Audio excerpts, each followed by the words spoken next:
back, Dragon Age. Last time we defended Red the Cliff, and went a lot better than I thought it would. And we did side quests, fought more Darkspawn, got our asses beat a bit, but we did the side quest.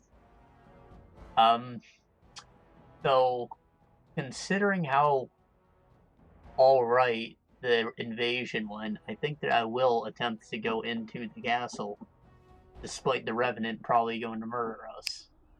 If I remember correctly, though, we get to that fight relatively quickly, so we'll figure it out if that's not the way we want to go. Otherwise, we'll probably go to, like, dinner room or something, go do side quests. I usually never go there until the end of the game, and it just becomes like a long slog of side quests, so like, if we get those done in between, it'll probably make things a little more bearable.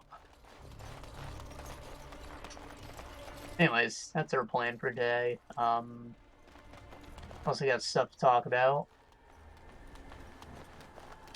I think I finished one game, so we'll find time for that sometime. And also, I'm missing my hair mesh. It's all gone. I know there wasn't much there to begin with, but now it's actually gone. It's only been a few days. So I'll get my first impressions, though. Explain why and everything. Yeah. That'll be a boring talk. Alright. Odd how quiet the castle looks from here. You would think there was nobody inside at all. But I shouldn't delay things further. I had a plan. To enter the castle after the village was secure. There is a secret passage here, in the mill, accessible... Sorry, I was making sure my mic was on. I remember just doing a screen cap of something earlier.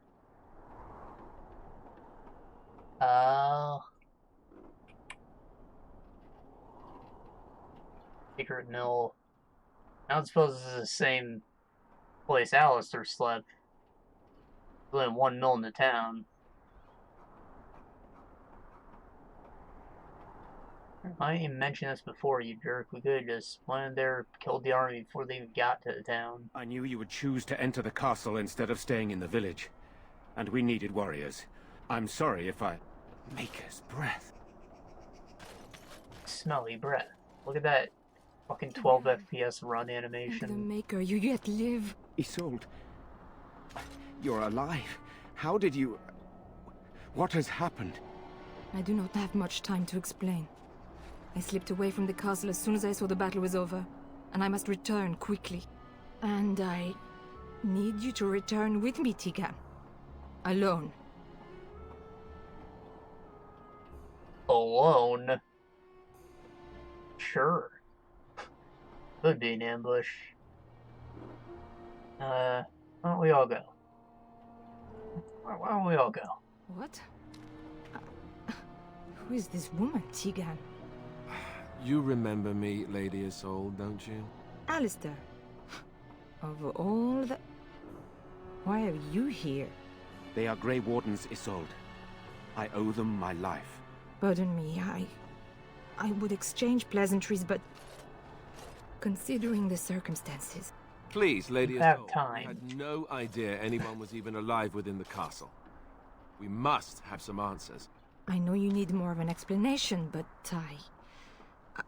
I don't know what is safe to tell. Teagan, there is a terrible evil within the castle. The dead waken and haunt the living. The mage responsible was caught, but still it continues. And I think Connor is going mad. We have survived, but he won't flee the castle. He has seen so much death. You must help him, Teagan. You are his uncle. You could reason with him. I do not know what else to do. Oh. Is the guy we came here for alive? He is. He is being kept alive so far, thank the Maker. Kept alive? Kept alive by what? Something the mage unleashed. So far it allows Eamon, Connor, and myself to live. The others were not so fortunate. It killed so many, and turned their bodies into walking nightmares. Once it was done with the castle, it struck the village. It wants us to live, but I do not know why. It allowed me to come for you, Teagan, because I begged, because I said Connor needed help. So you're saying this village is fine? Great, glad they explained it. You can only have so many bodies.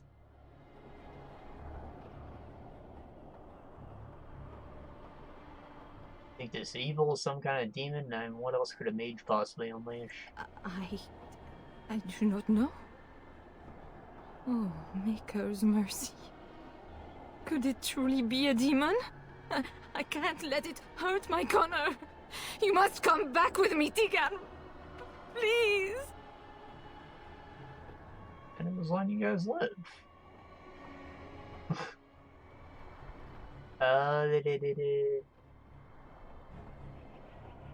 You weren't telling us everything. I beg your pardon? That's a rather impertinent accusation. Maybe it's unimportant. Or an elf, you mean? Not if it's true. An evil I cannot fathom holds my son and the husband hostage. I came for help. What more do you want from me? Teagan, I do not have much time. What if it thinks I'm betraying it? It could kill Connor. Please come back with me. Must I beg? What do you think he's gonna do? He's just a man. You're gonna help with a fucking magical beast?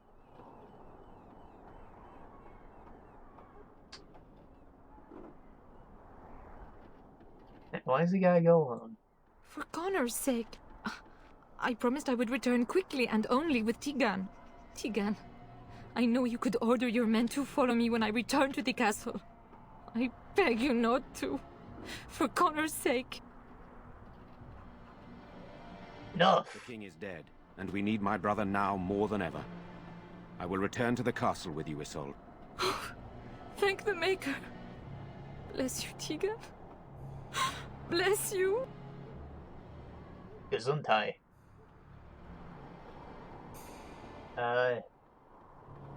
Oh, you don't got a choice. I have no illusions of dealing with this evil alone. You, on the other hand, have proven quite formidable. Isolde, can you excuse us for a moment? We must confer in private before I return to the castle with you. Ew. Please do not take too long. I will be by the bridge.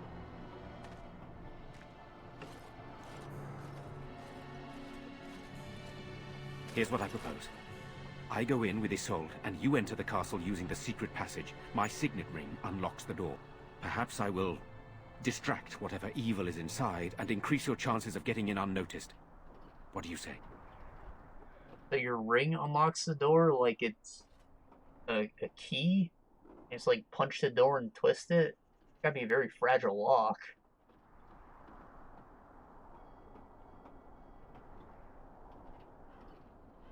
Not to mention, though, if it's like exposed like that, you can probably just stick anything in there and turn it. Whatever. Well, I guess it's all up to me. Sir Perth and his men can watch for danger at the castle entrance. If you can open the gates from within, they can move in and help you. I don't think there's anyone else who can help you. If you choose not to go, then it's up to me to do what I can. Here is my signet ring. It will open the lock on the door in the mill. Whatever you do, Eamon is the priority here.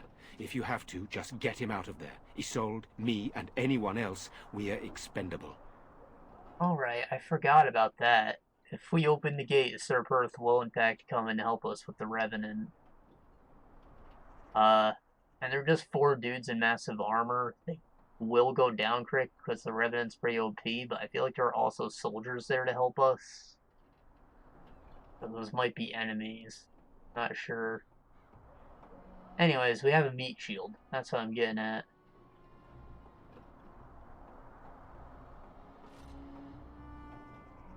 Will do my best.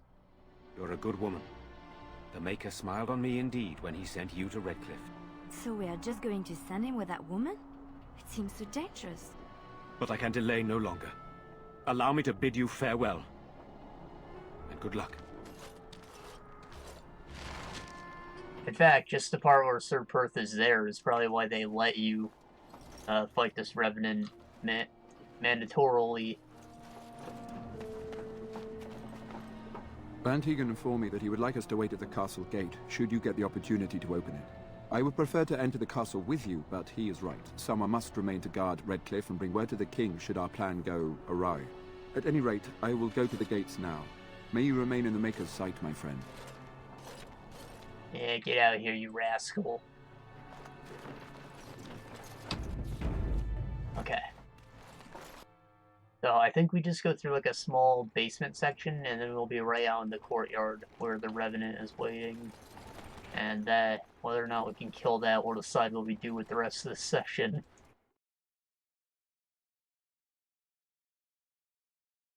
You might remember I told you the mage's origin story before we came down here.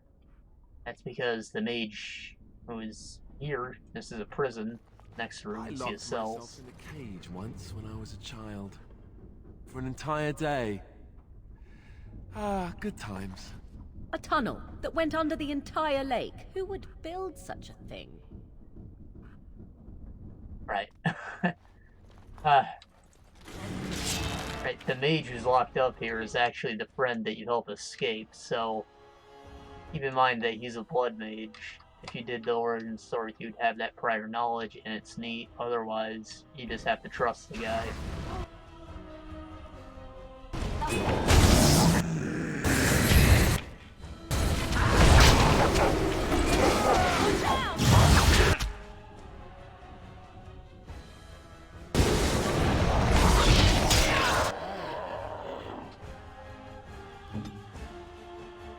Alright, he's on it. I don't know how he got stunned. Maybe Morgan did it. Got it all under control. Hello? Who's there? Is there anyone alive out there? Wait, you don't look like the Arlessa's guards. Are you from outside the castle? Blood mage. Yeah, I came in here through the presidential exit. There's a tunnel? Then why hasn't anyone in the castle used it? We could all have escaped by now. Door right there, man. Not that hidden.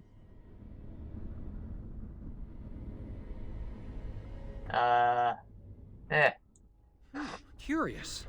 None of this makes any sense. Not that anyone cares much what I think. My name is Jowan. I'm a mage Lady Isolde hired to tutor her son Connor. Until they, threw me into the dungeon here. She said you did it. No, I poisoned Al Eamon, but that's all I did. I know it looks suspicious, but I'm not responsible for the creatures and the killings in the castle. I was already imprisoned when all that began. At first, Lady Isolde came here with her men, demanding that I reverse what I'd done. I thought she meant my poisoning of the Arl. That's the first I heard about the walking corpses. She thought I'd summoned a demon to torment her family and destroy Redcliffe. She had me tortured. There was nothing I could do or say that would appease her. So they left me to rot. Yeah, I kind of hate her. It's really dumb. Then again, you're a blood mage. Couldn't you have just, like, mind-controlled her? Why'd you poison your Arl? I was instructed to by Terran Loghain. I was told that Arl Eamon was a threat to Ferelden, that if I dealt with him, Loghain would settle matters with the Circle. You see, I'm a Maleficar, a blood mage. You? A blood mage? Truly? I would never have guessed. A blood mage? Well, that isn't good. I dabbled in the forbidden arts, and they condemned me to death for it. I thought Loghain was giving me a chance to redeem myself. But he's abandoned me here, hasn't he? Everything's fallen apart, and I'm responsible! I have to make it right somehow. I have to! You're not responsible. Did she brainwash you? Why'd she need a mage tutor her son? Kind of self-explanatory. Connor had started to show signs. Lady Isolde was terrified the Circle of Magi would take him away for training. Connor? A mage? I can't believe it. She sought an apostate, a mage outside the Circle, to teach her son in secret so he could learn to hide his talent.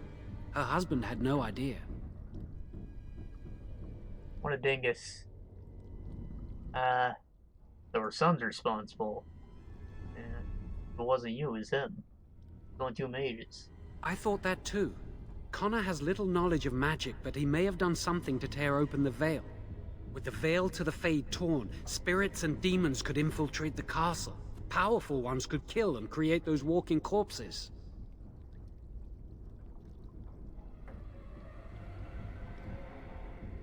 Al-Eamon didn't know. No, she was adamant that he never find out. She said that he'd do the right thing, even if it meant losing their son, and that infuriated her. He do the right thing, and that is wrong.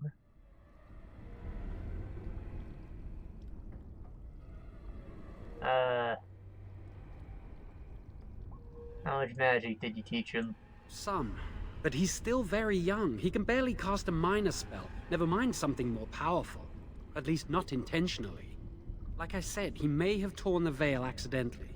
If he's involved in this at all, I really don't know. Gotcha. I never meant for it to end like this. I swear. Let me help you fix this.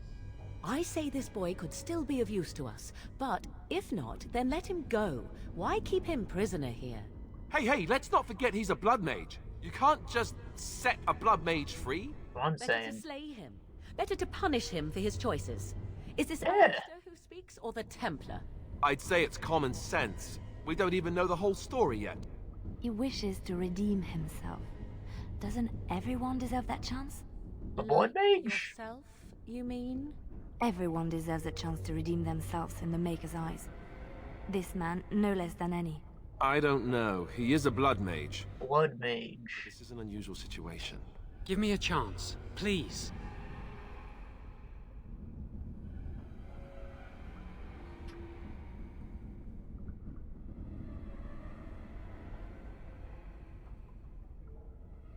How you think you can help? Well, I tried to save anyone still up there. There must be something I can do. And then what? Afterwards, I assume I'll be arrested, or executed, or whatever people like me get. I'm tired of running from the Circle. I need to account for what I've done. Well, you have been arrested once. I guess he can't be that powerful. I'm glad you think so. So what now? Well, I guess I'm letting you out, since you know you're gonna go back to jail again. You're letting me out? And what then? You come with me, you fuck. I'm not sure that's a good idea. I'd like to help out, but I'm not so sure I want to follow you into danger exactly. Yeah. Yeah, I know. Would've been really lovely if he could help us with the fight, but he can't. Beggars can't be choosers, loser. Then I will wait. If you change your mind, I will be here. Alright.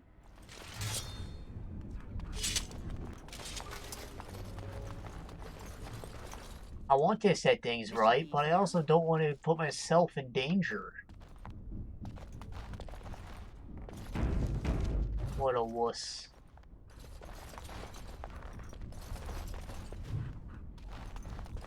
Rolled up, no. Fruit roll up. Whoever finds this can read it. I hate the thought that my last words might be used as kindling or make a forbid wipe someone's ass. But that's happenstance for you, I suppose. My name is Brandon. I was born in Rainsphere. I grew apples once upon a time, and trees grew apples, you just pick them.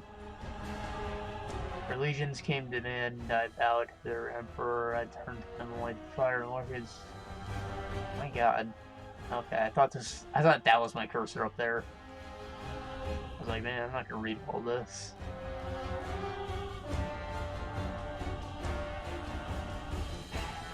Stood and watched them burn, trees die eventually, houses fall, but my honor it can be lost only if I let it. I came awake, demanded that I swear an oath this time.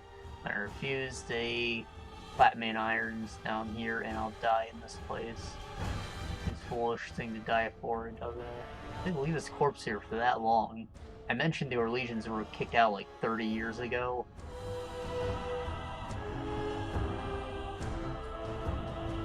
Read about my home, about my life, nothing had to change. 100 generation family lived in there. Whoever you are, whoever you brought you here for, this place, go to Rain Sphere. No living remnant of us left there, but you family all the same. Camped on Earth. Oh, too bad we can't go to Rain Sphere. I don't know what the point of that note was. I never liked this.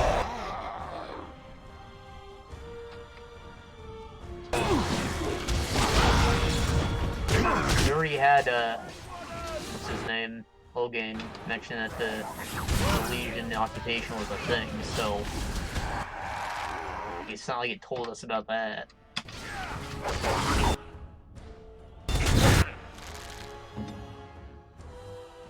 Damn. Well, if Alistair's gone, I guess they got room to, do all that freeze. See if she can move before she casts it.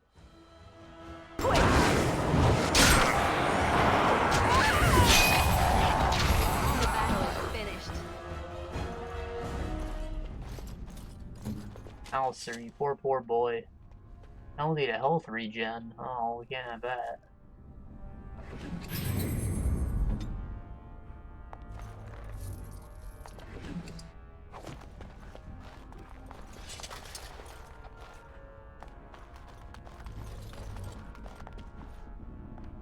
Huh?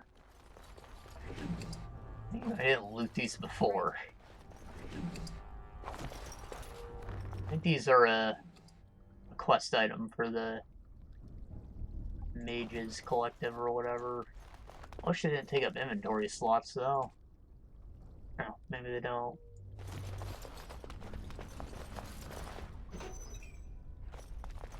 Open sesame, there's nothing in these cells, are there? Nope, just a useless fucking wuss.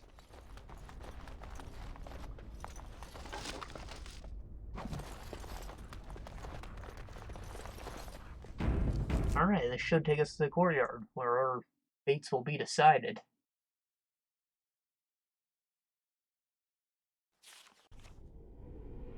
Oh, alright, we got a little bit of the castle to do first, actually.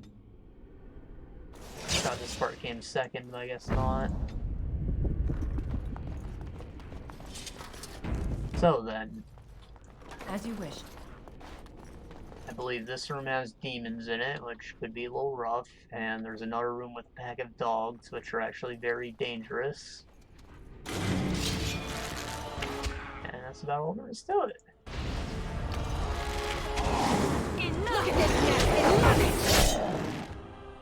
And we already messed up. We already messed up. Alistair's gonna freaking die in here, dude. Maybe I should just, like, run around with them. Want them to come out this door.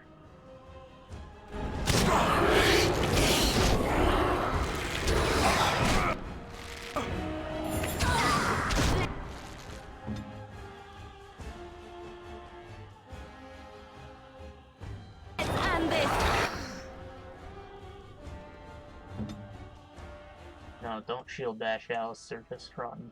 Good man, fucking run.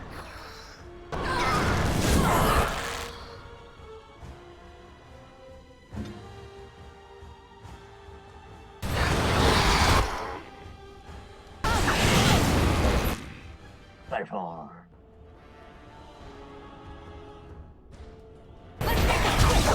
No. Yeah. I'm gonna mark that as an L. All I have to do is head down the hall and I can save us a few milliseconds. I think care of these guys first, you know?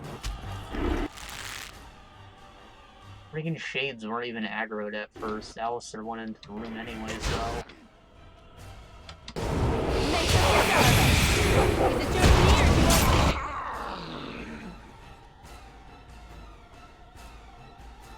And Morgan's got it.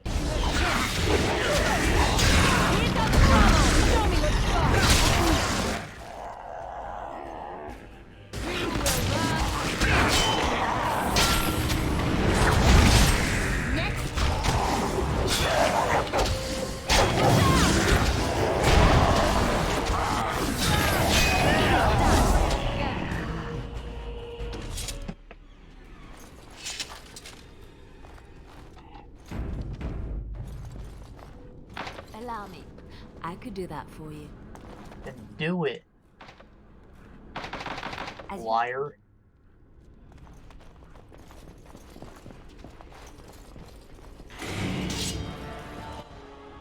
Alright, everybody hold still. Liliana. Greater shade. A lesser shade.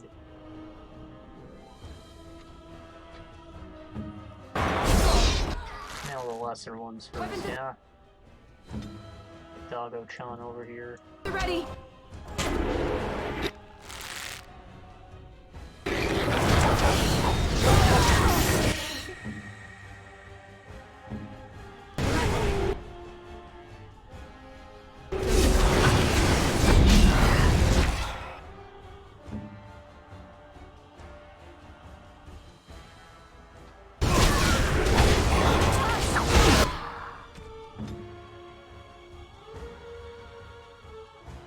I walking bomb him.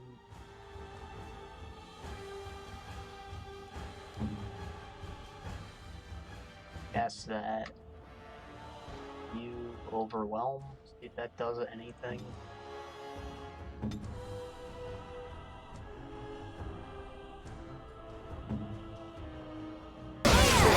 Alright, Morgan's in.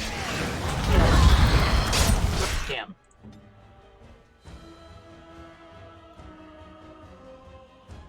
Back the greater boy. Almost dead.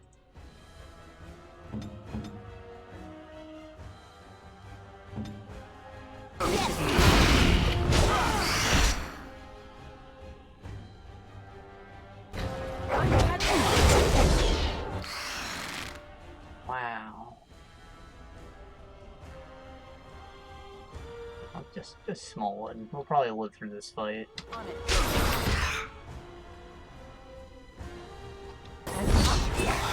Damn. You just heal? So much for living through the fight.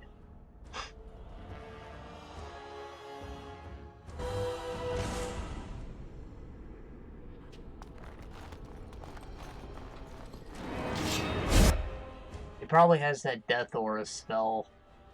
Maybe that's what that blue thing is. The one that makes you get health back when stuff dies. Kind of useless because this game doesn't throw hordes of enemies at you. Until, like, Darkspawn invasions. Ready.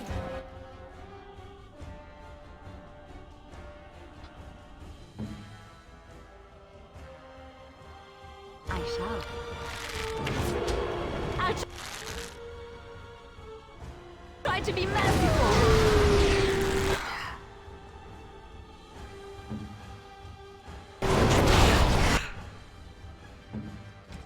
Get it.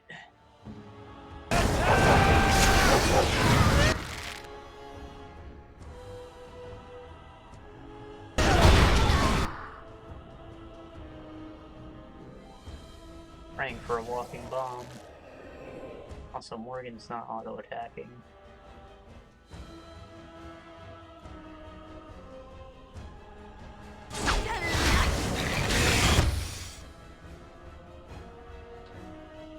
Yeah, I'll just do that.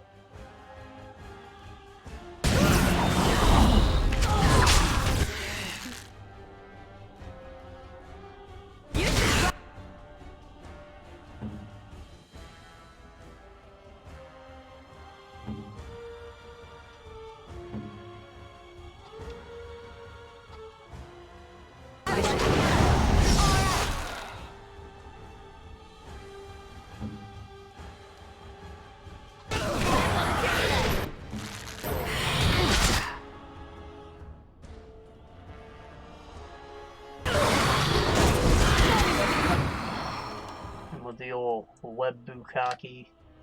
You Classic. Not attacking me. Maybe I'm accurate enough to use this now. I'm just gonna make him miss every hit.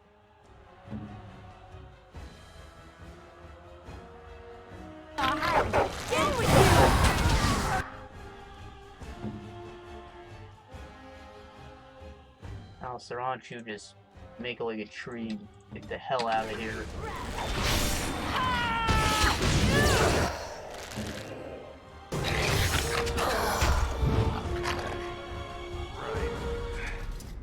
Next. Alright. Apologies to arachnophobes. Only just occurred to me now that's a spider.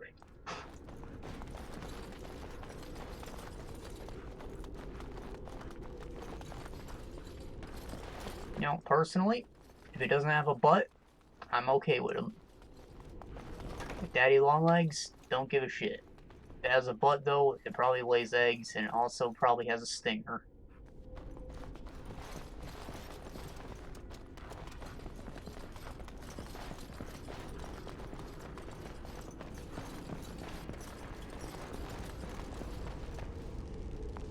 I feel like Daddy Longlegs aren't even proper spiders. I don't even know what they do, they just kind of walk.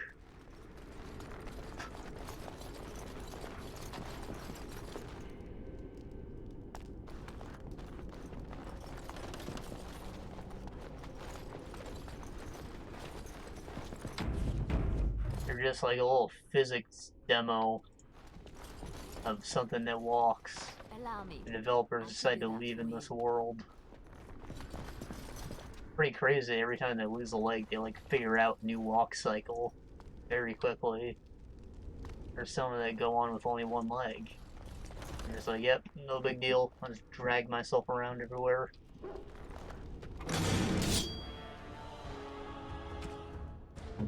Good to go!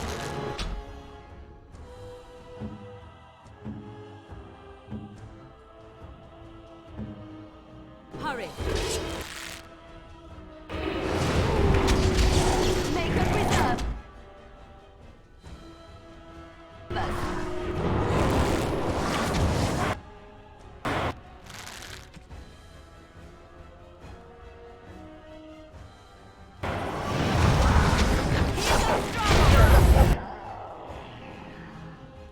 Nice.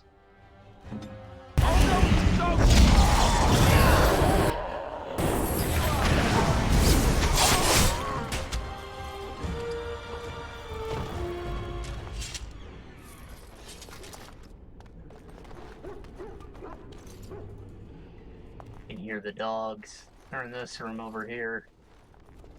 Means we can get some gear for Daniel here. However, I think there's like traps in the room, so maybe I don't want to walk in there. And they're dogs, they all have overwhelm, so we're probably fucked anyways, but I don't have to get stuck in a bear trap, that'll help. And I don't have ranged weapons, obviously, so Morgan can initiate no prob.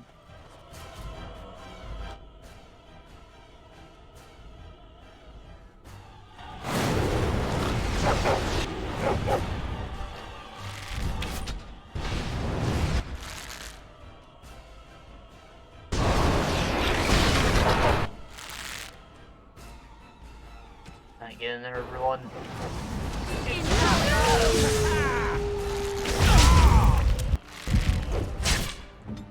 Such a ridiculous effect. I get that it scales with magic power, the AoE. That's probably why it's so ridiculous looking. But still, silly how much blood there is.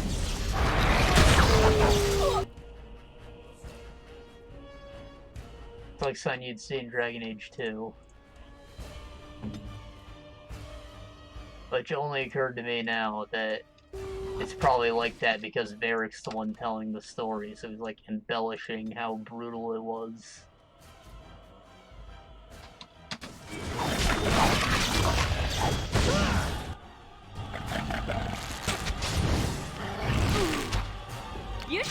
Armed is dangerous. Dangerous. All right. And I don't even know who the hell's in this room.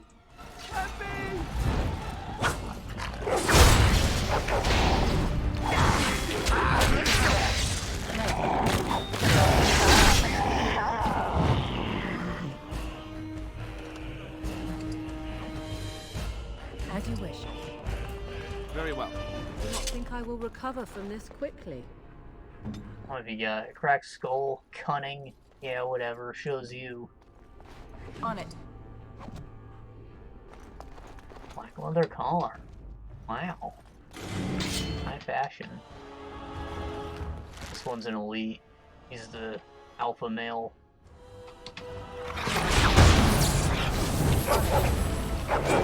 Make him be praised. Bodied.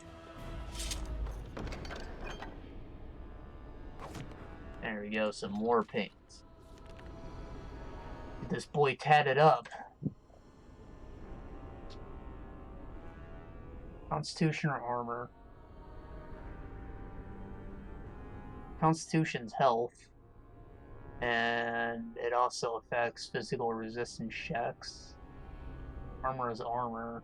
Armor penetration. Yeah, fuck it.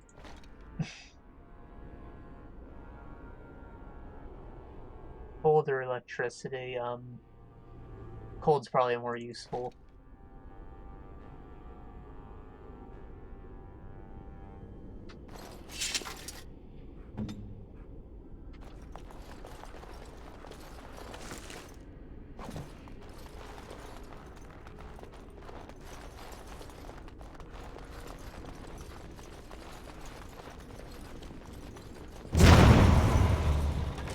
There's the trap I was thinking of. Let's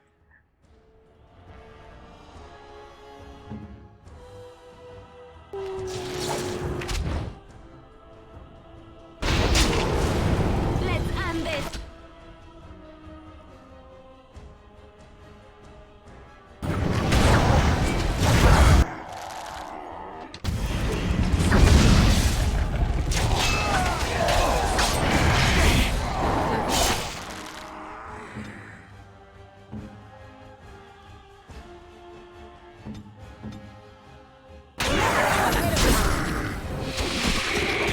Oh, you poor boy.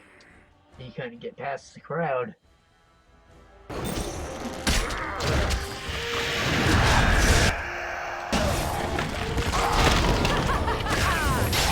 Victory shall be mine. I just noticed his ring's bigger than the Me? humans. Or did I do really badly back there? No, Alistair, you did great.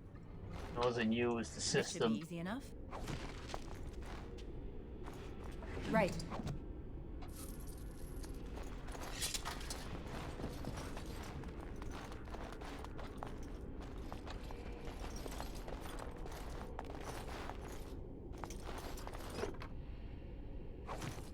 Okay.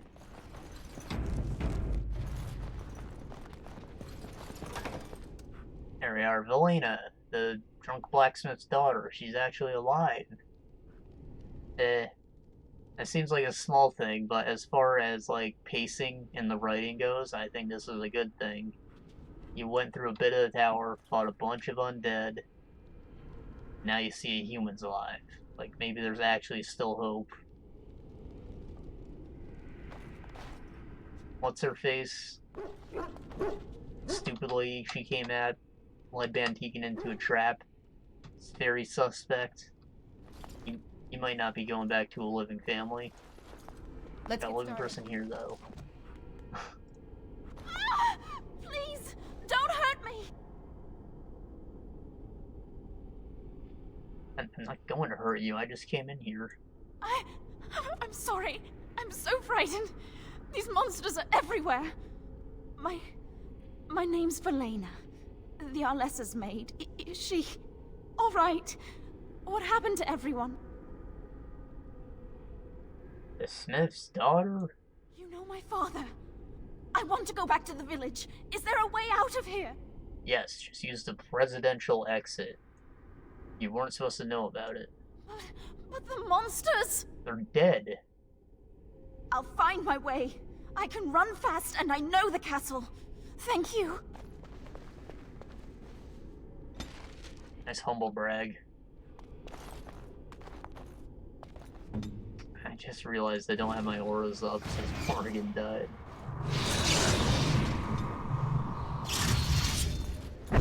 Got penalty to willpower. Not a big deal.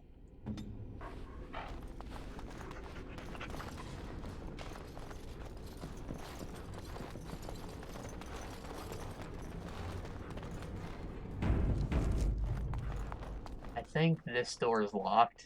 Yeah, main hall. That's why we have to go through the courtyard. Ooh, we don't want none of that.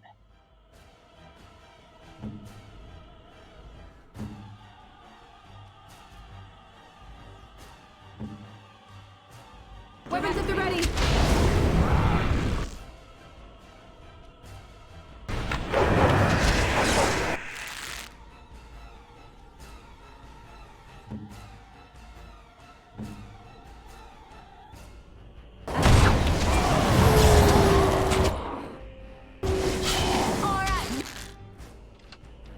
I think they killed him before the spell made it to the guy.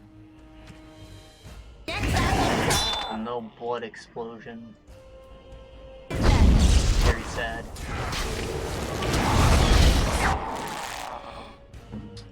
Crap, we all out of AoEs. Yeah.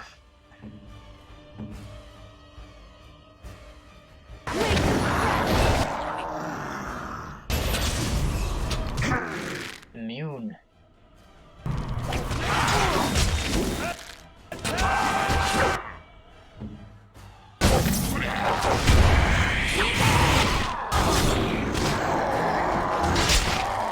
No! Killed the spider chick. I don't think to attack speed. I don't know if I'm okay with that, but we'll hold on to it for now. Danger gets to up to 3, I think.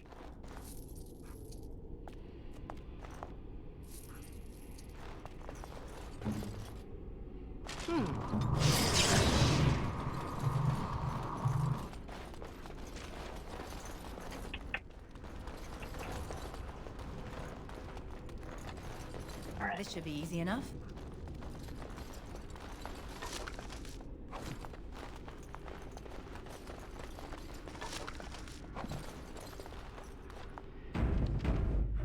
Let's get started. Now we're in the courtyard. Who's ready to get their asshole annihilated? Right.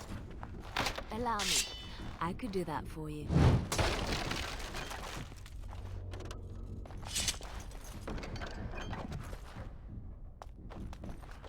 Pile of junk. I wonder if there's anything useful in it.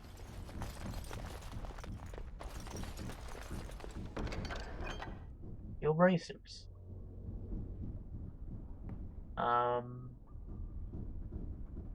These could be for Alistair. They could also be for Sten. So we'll probably save scum that. Try Alistair first.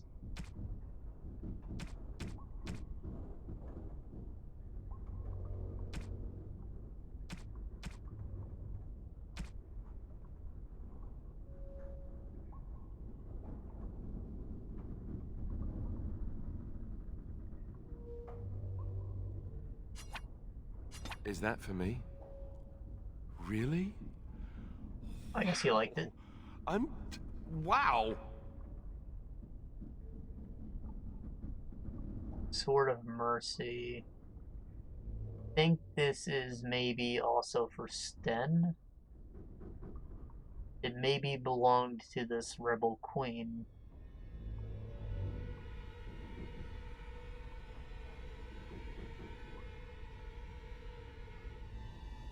I don't know who this is. Maybe Flemeth. We'll figure that out when we go back to the camp.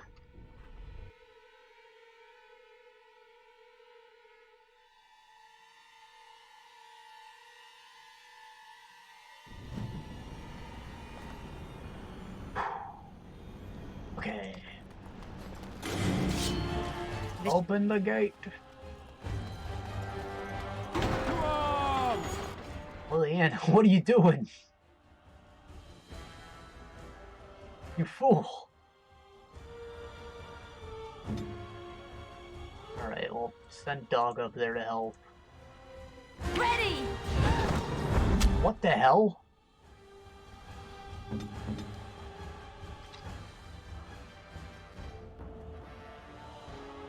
Tell you what, everybody, make your way up here. For a little cleanup. We'll have the higher ground. You'll never know what hit him. Okay, Lillian is down.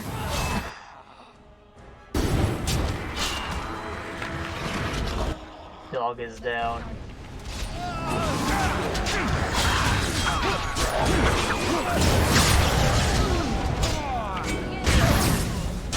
Alistair down. Or the AI just doesn't know what to do sometimes.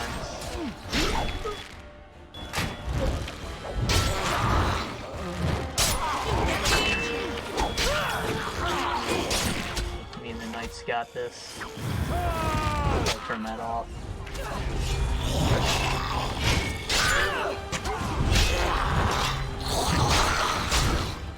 Alright. I didn't think that the Knights would actually have it. However, since they're tanky, I was just gonna pull out a bow and see what happened.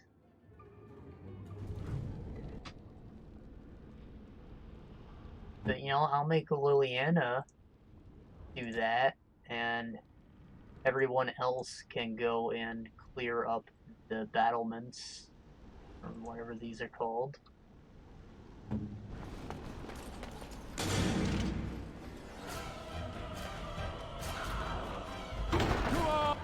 And then she can make her way up there.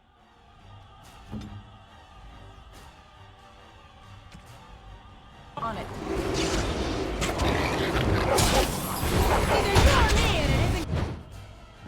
Morrigan is getting wrecked.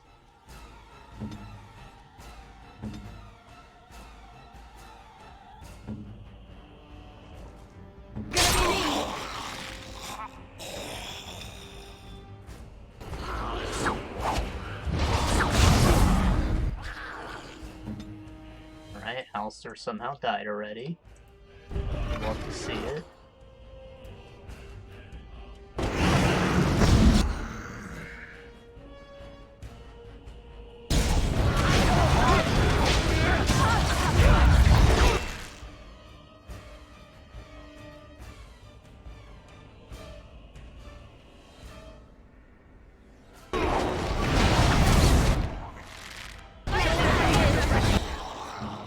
That's also not going good.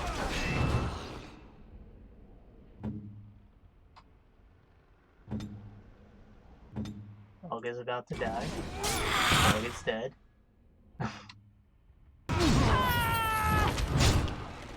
Right. There's so much to think about.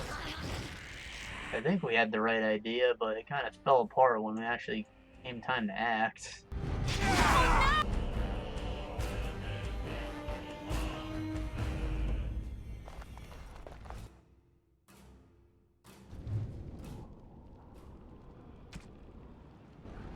What is it?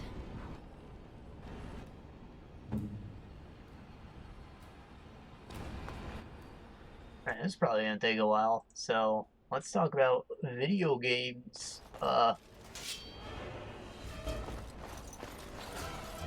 I played Lenna's Inception.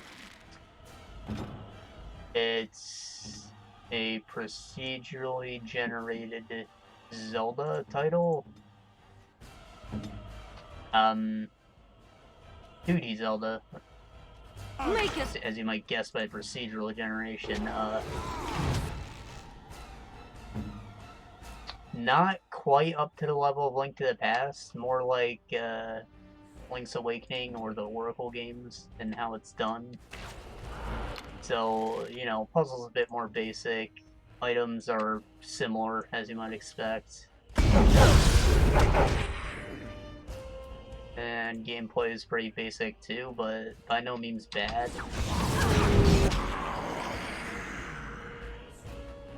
And I bought it because I like that kind of game, so obviously it's fine. It's not dated or anything, in my opinion.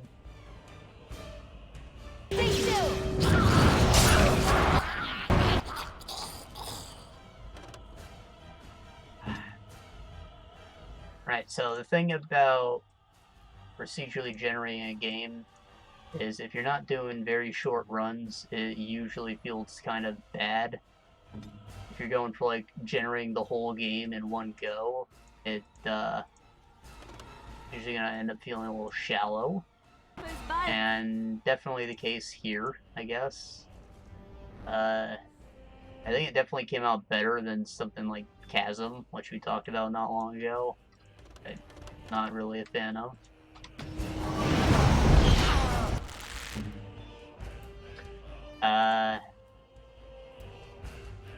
I think it's more so the shallowness of the puzzles that bring the game down.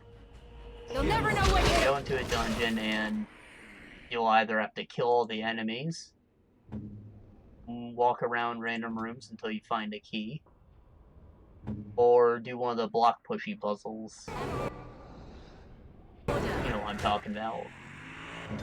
The little 3D trapezoid looking blocks that you push around.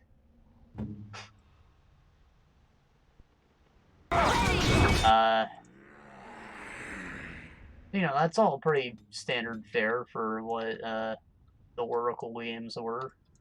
I never played Link's Awakening, so that's gonna be my main comparison, I guess. Shit!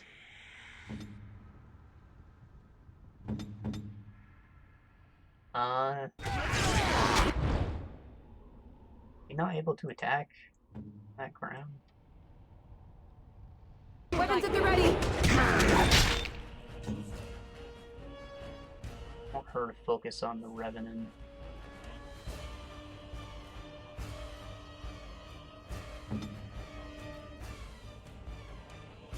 Victory shall be mine! What was I talking about? World generation. See, I believe in version 1, it just created a very basic world. Forest area, beach area, dark world / dead looking area, mountains. I played version 1.1 though, which had new biomes added, as well as additional bonus mini dungeons and new weapons and stuff. Very cool stuff, you'll have to see it. So, in my 2 different runs, I ended up with 2 very different looking worlds. Rather than the main forest biome, I had a snow area where little snowmen pop out of the ground. And you couldn't hurt them with melee, so it took a while before I was able to even hurt them. Which leads us to another point. Hey, landmark tree, that'll help us. When you're in the overworld, there are basically only 2 kinds of puzzles to do. And that is kill all the enemies to make something appear, be it a potion or a new tunic, or a piece of meteorite which you can use to craft weapons. Or use whatever item from dungeon to pass gate, like a hole in the ground, or bushes that you need to cut, a patch of ice to burn. If we all go after the Revenant, things will be a little better. Stick with Liliana first, though.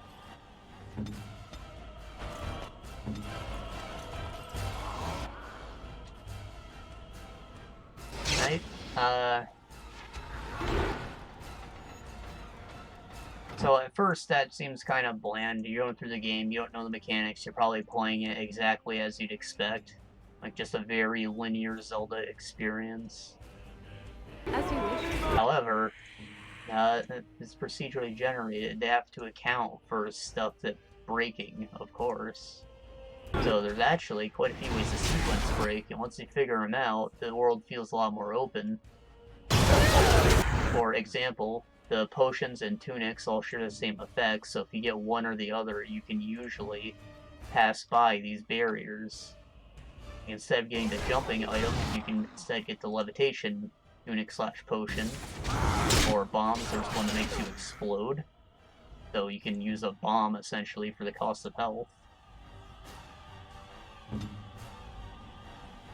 Or fire one to melt the ice, stuff like that. And because the locations of these are all completely random, it's very possible for you to get access to the explosive tunic, for example, and be able to completely skip the first dungeon, go into the second one instead. Which there's an achievement for. You're supposed to attempt to do that at some point.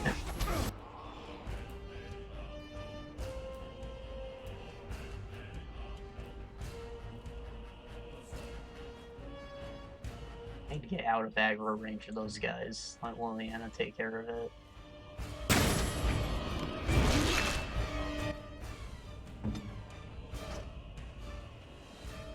Weapons at the ready!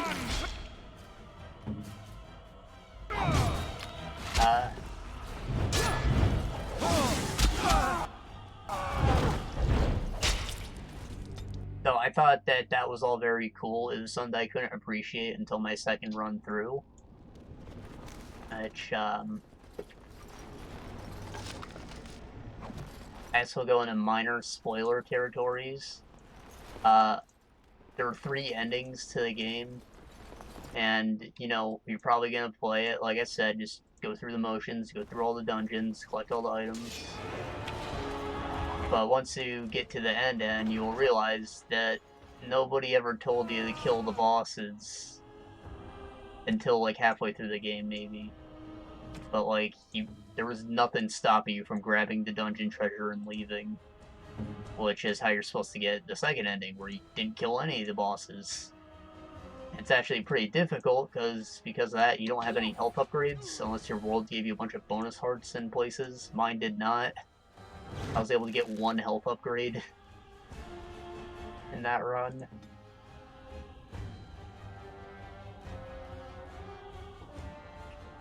So it made things a bit more difficult.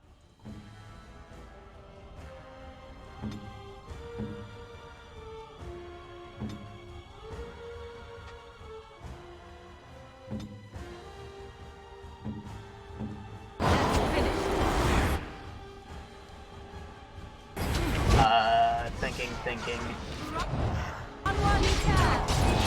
Now, that second end where I didn't kill anything, not exactly worth it, because, I don't know, the game just kind of ends for reasons. I don't want to spoil everything, but, like, I didn't think it was super worth. However, I used that same profile to go for ending 3, where I... Victory shall be mine! A fetch quest, I guess, to solve puzzles and figure out a way to not kill the bosses, or spare them. It's the game's true ending, for reasons, again.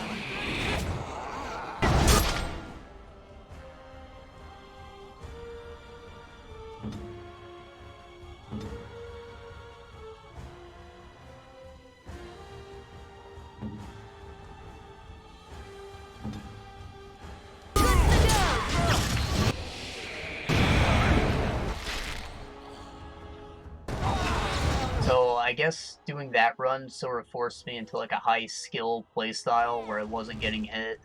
I memorized all the attack patterns, which leads to it incentivizes you to take on the challenge runs, which are built in, because you know now you feel like you can probably do them. You'll be like, do the 8 random dungeons. Like, you won't have to go through the whole overworld for the challenge mode, but you'll, like, not have a sword. You can only use the fire rod or bombs or whatever. So those were cool. Again, I probably wouldn't have attempted them if the game didn't already show me that I have it in me to get through the game with minimal parts or whatever.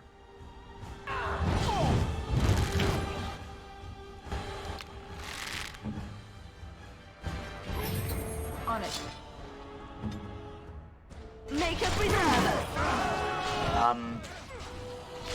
in those challenge modes where you don't have to deal with the whole overworld and it feels more like you're playing Binding of Isaac or something, which is just straight dungeons, I think that the world generation feels a bit better.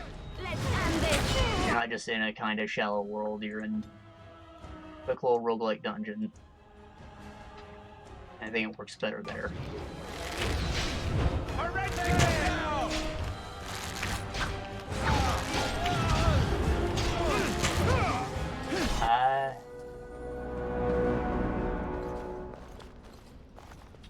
So yeah, surprising amount of depth in the exploration, which makes it, it justifies itself as being procedural better than Chasm did. And that game was actually just linear and boring. The music was pretty good. Probably should have mentioned, the game has both a 16-bit and an 8-bit art style. I guess because of the depth of the gameplay, it works better in 8-bit, like the Oracle games. However, I think that the 16-bit art is nice. So I went with that, and the music is pretty good. The main theme / boss fight music is kind of a jam, actually. And the developers did, like, put out an official soundtrack for sale where they use actual instruments instead of a bit synth. Pretty cool.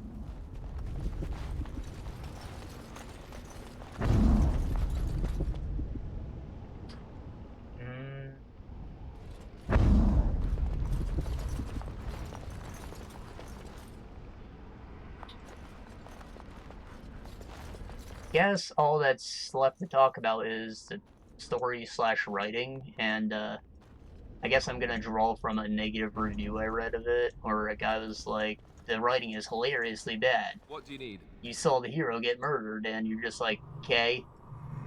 And I can see how he thought that. However, there are, again, spoiler reasons for all of it. There is, like, a lot of blood in this game. When you pick up the health upgrades, they're like literal beating hearts, not just the, you know, Holy Grail shaped thing from deck of cards. Like, there's blood and things get a little meta.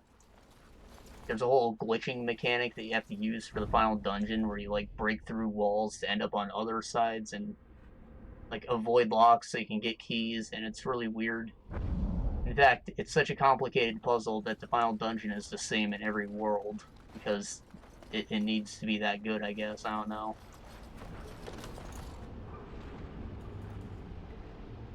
Some people might think that meta-narratives are lazy, and I guess from a point of view they are. However, I think that they really shine when the developer has something to say about the kind of game that they made. Is what I feel like they did there.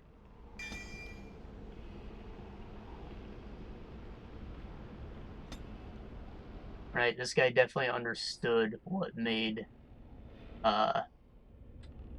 those kinds of Zelda games good. And he was able to subvert your expectations through the mechanics of gameplay and story. Which is exactly what a meta game should be. Though he did it the good way. Cleansing Aura, this purges negative effects and disables buffs on enemies. It's very useful. That's why I want this. And we're level 9 now, so we can actually get it. It's going to help us a lot.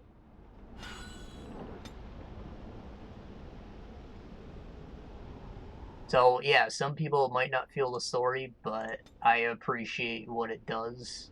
So, it's good. And, yeah. Maybe wasn't sold on it on my first playthrough, but I got to the end, and that pushed me to do a second one where I truly found my appreciation for the game.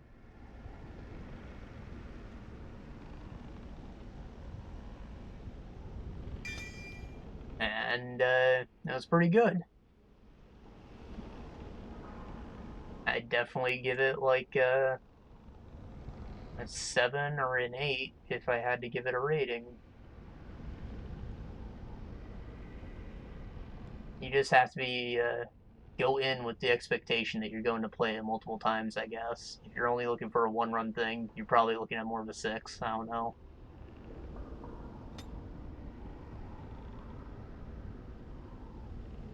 We got stealing because there's some characters that you just steal from and they give you unique items or codex entries, which are experience points.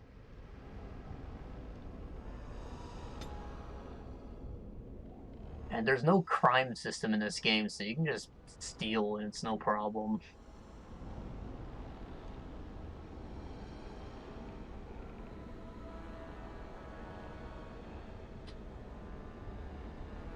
I feel like I should get this just because this shouldn't be a thing. I don't know how we have coup de grace.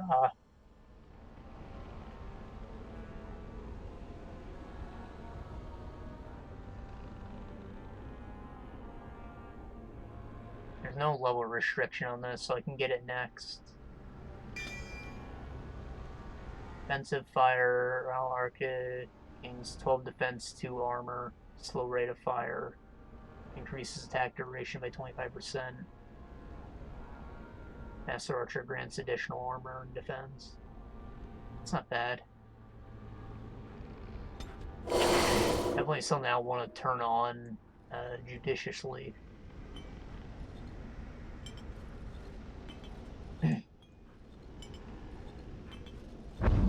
Yeah. I wanted to wrap up that review before I step in because we're doing more cutscenes, so I'm glad I finally realized I had levels to spend. Game was quite good. Go check it out.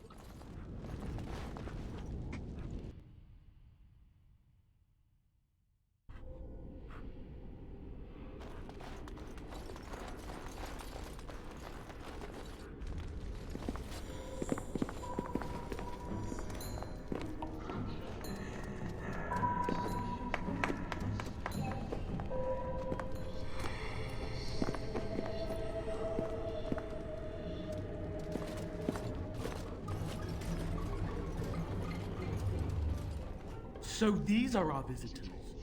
The ones you told me about, Mother? Yes, Connor. And this is the one who defeated my soldiers?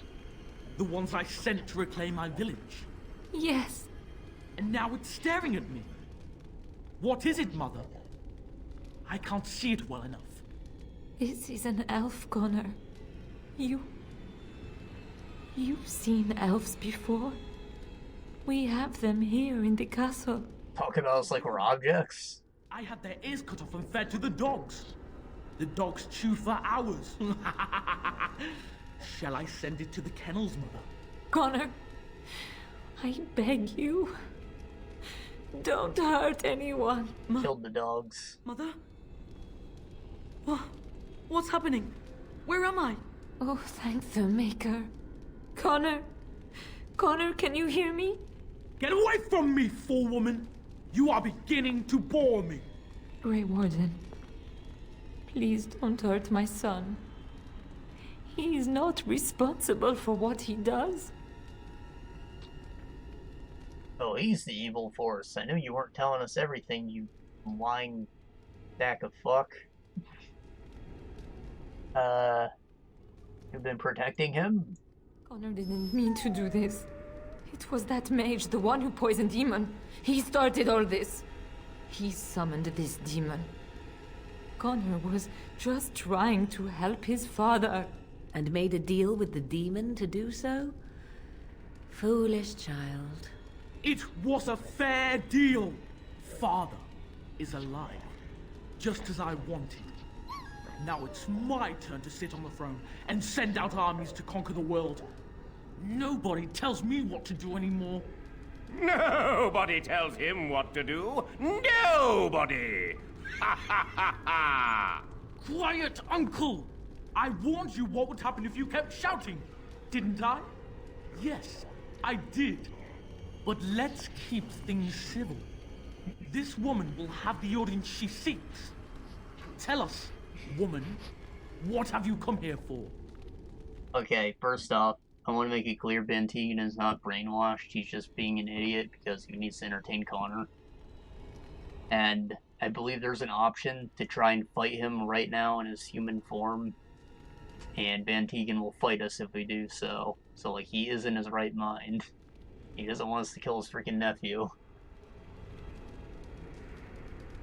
Also, I never noticed the effect before, but with headphones, you can hear the demon, like, talking in the distance in addition to just the voice-filtered Connor. It's kind of creepy.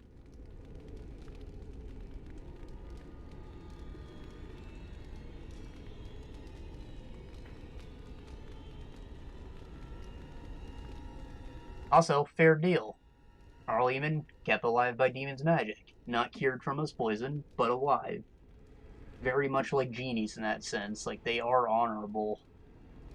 They're just scummy.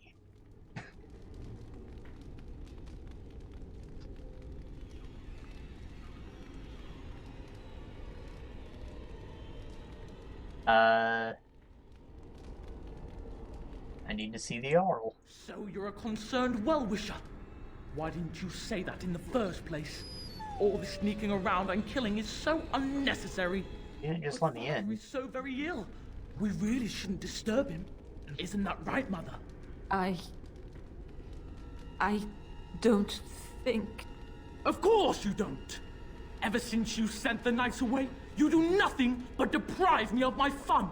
Frankly, it's getting dull. I crave excitement and action. This woman spoiled my sport by saving that stupid village. And now, she'll repay me. Enemies approaching. I guess we fight Bann Teagan anyways.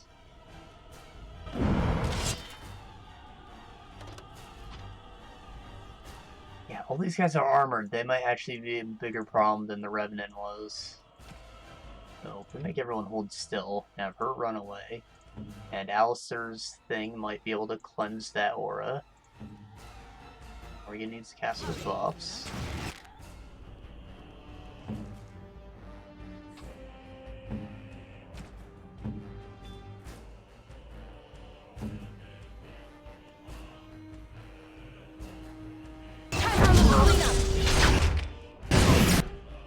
Wow.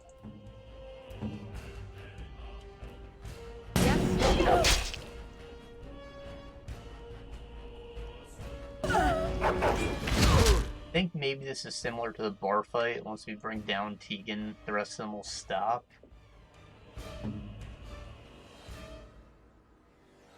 But I think that we also kind of messed up the whole thing.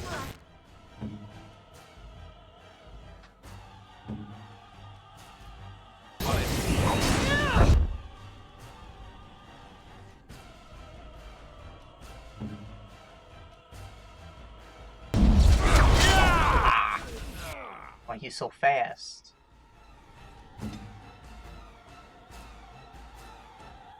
Well, I guess we can at least learn if this dispels his aura. I'm pretty sure it does.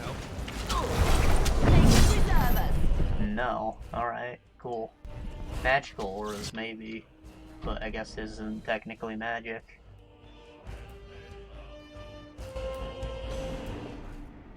Right, I need to activate everything before I get in there. On it. You good, everyone? Alright. Thankfully, we can skip past dialogue, so no biggie. Oh.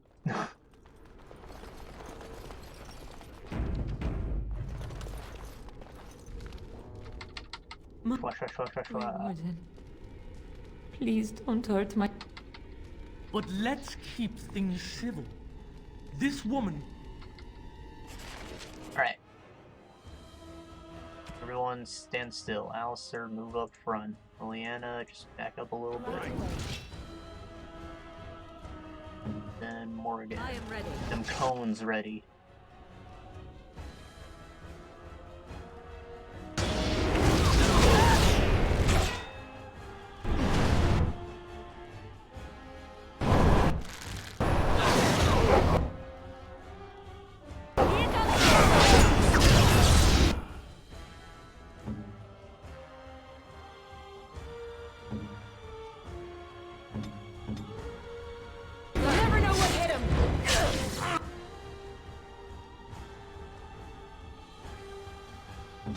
Hog, cast your howl. And Morgan should get over here. She can burn more.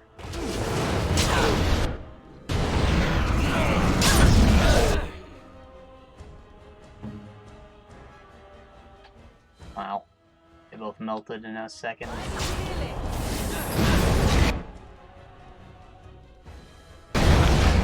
Fool to have brought this so far!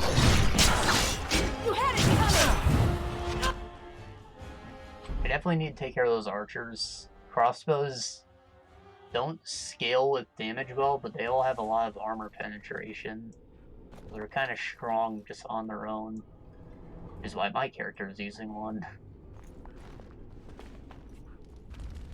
There's guns. You can't make it do more damage, but it does damage. Please don't hurt my son. But let's keep... Alright.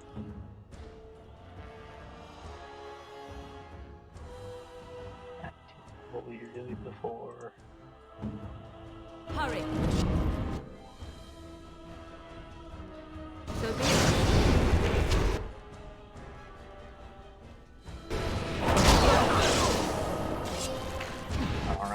Alright. We're on the tables. How rude. Very fitting for Morgan. Gonna lock Bann Teagan.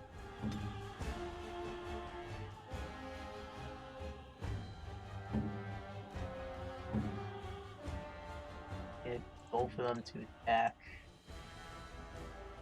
on the people. Overwhelmed.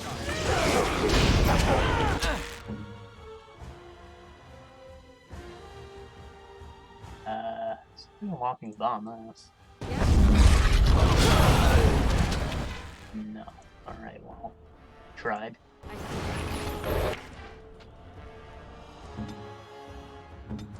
Let the record show, did try. I think I want her to go and attack him, maybe. Time for a little cleanup!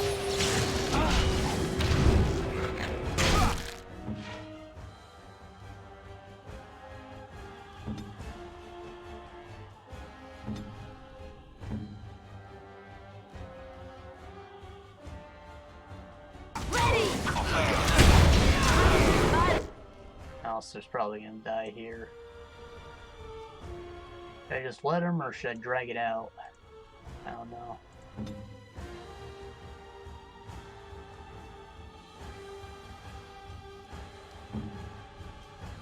Weapons at the ready! Morgan died.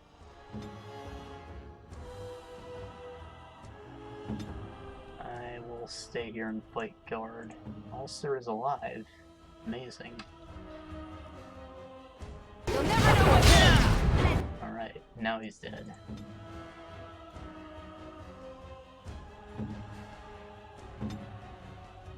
And this! Here we go!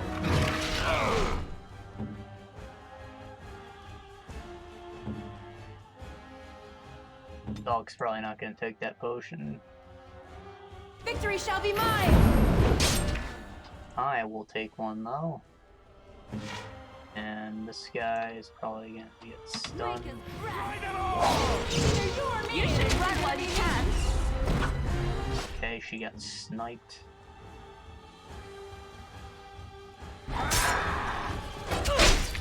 That's that. Almost the one.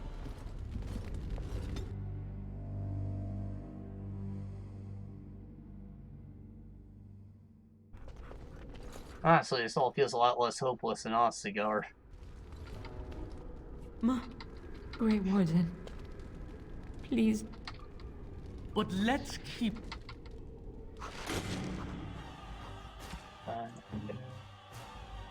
That was a good defensive position, because she didn't die. Spread out just a bit.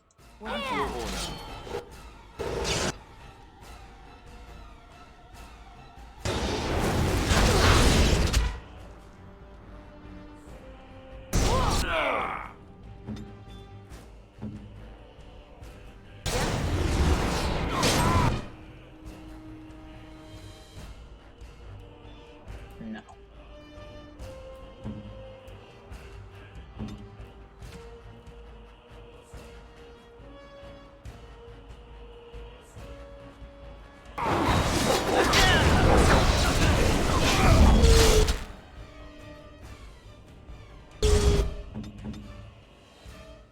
Dead already, poor boy.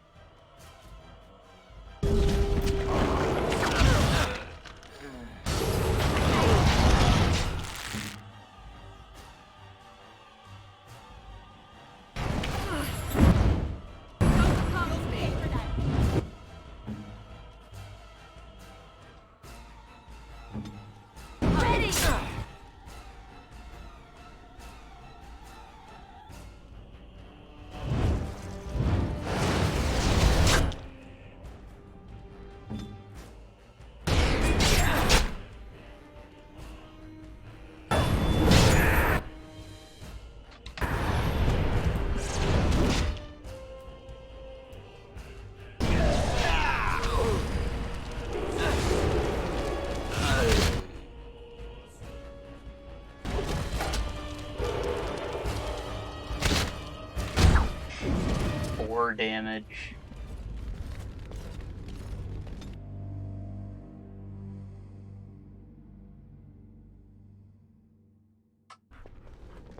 We can't actually group up that close because that stun arrow actually wrecked us. Please don't hurt my son. Now I know what's actually stunning us. He's not. But let's keep things civil. So, what if I stun you? Ah!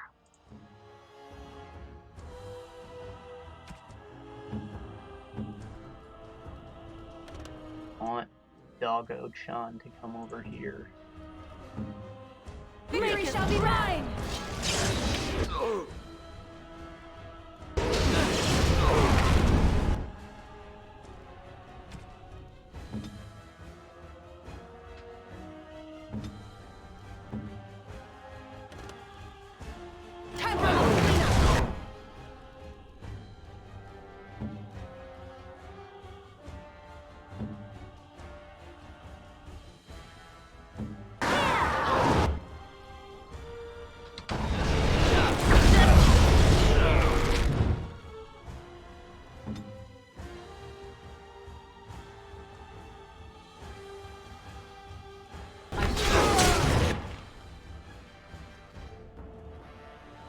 Walking bomb him.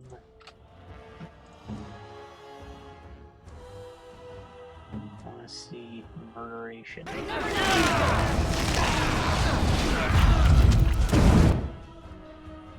Alright, Alistair died somehow. Where is Morrigan? No mana shall make her spite.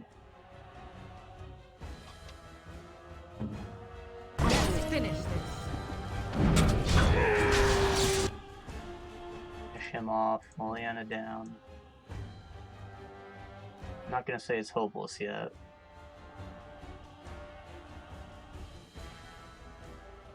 I think I will freeze this guard out. What? Good.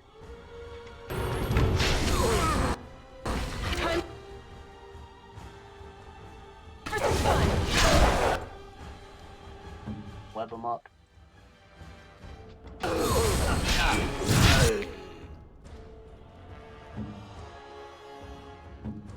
Question of the day. Rule 34 states, if it exists, there was porn in it. So, is there a fetish for, like, spider girls webbing people up?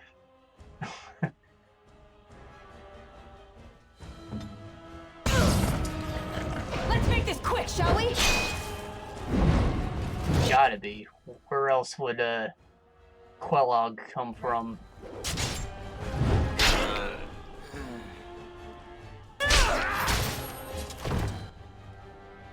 Not just some sexually repressed Japanese man.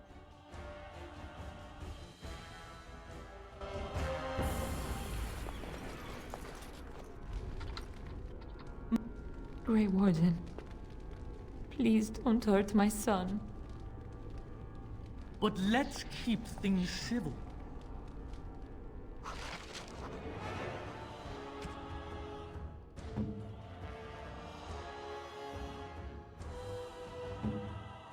a stun.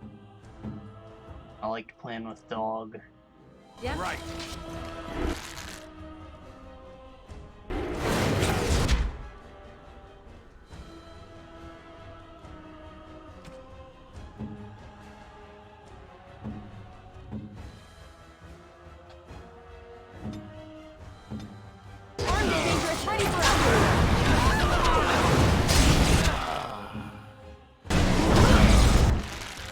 Hit him with the old Jimmy Neutron.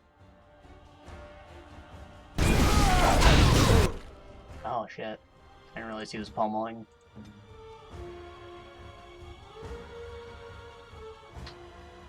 He's gonna die. Alright. Run away, dude.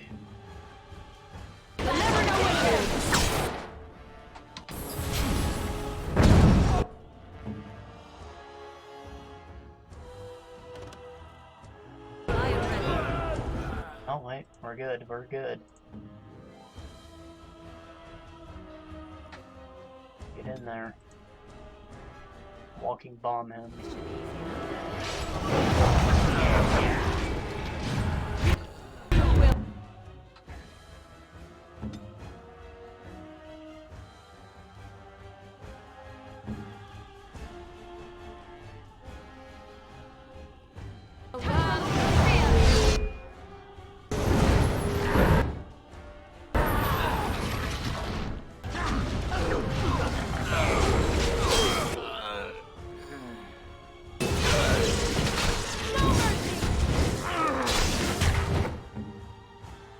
We did it. Okay, done now. Right. Next.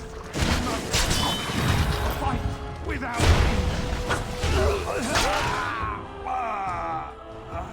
How did I get myself into Teagan. this? Oh, Teagan. Are you alright? I am better now, I think. My mind is my own again. Blessed and Wow, am I rest. dumb or what? I would never have forgiven myself had you died. Not after I brought you here. The fool I am. Please. Connor's not responsible for this. There must be some way we can save him. I said with so much confidence that his mind was his own. Because I knew that Isolde's mind was her own. She was just, like, horribly afraid of anyone hurting her son.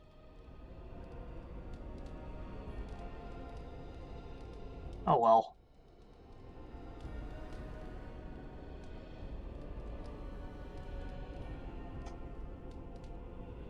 You.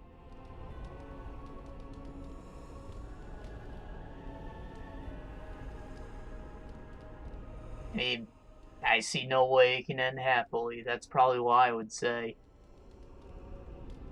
As far as the circle is concerned, once someone is possessed, they are lost. And they just get executed. Clearly the child is an abomination. There is only one way to stop it. He's not always the demon you saw.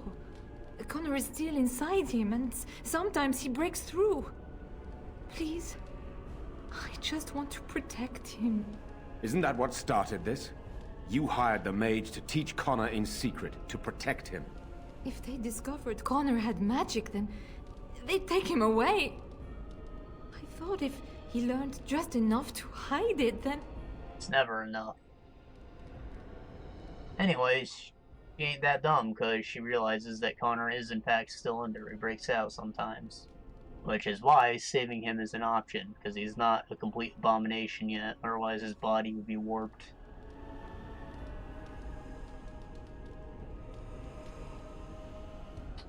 What are our options? I wouldn't normally suggest slaying a child, but he's an abomination. I'm not sure there's any choice. We can't kill a young boy, demon or no demon. Please don't say we're considering that. Connor is my nephew.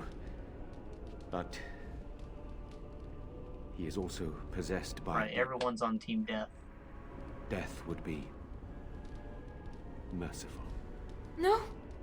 What about the mage? He could know something of this demon. If he still lives, we could speak to him.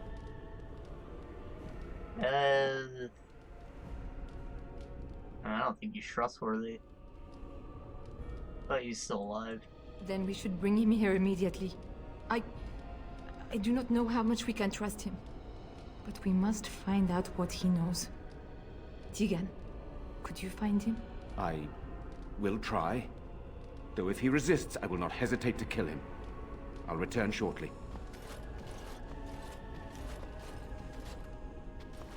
You're lucky to be alive, John. After all you've done. I didn't summon any demon, Lady Isolde. But I did poison the owl, and that started all this. I'm willing to help if you'll let me. The demon in Connor needs to be destroyed. Killing Connor is the easiest way to do that, certainly. But there is another way. A mage could confront the demon in the Fade, without hurting Connor himself. What do you mean? Is the demon not within Connor? Not physically. The demon approached Connor in the Fade while he dreamt, and controls him from there.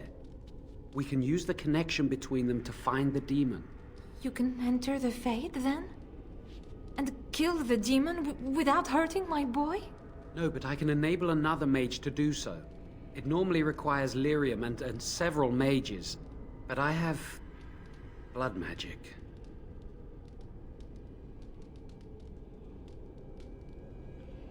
Right.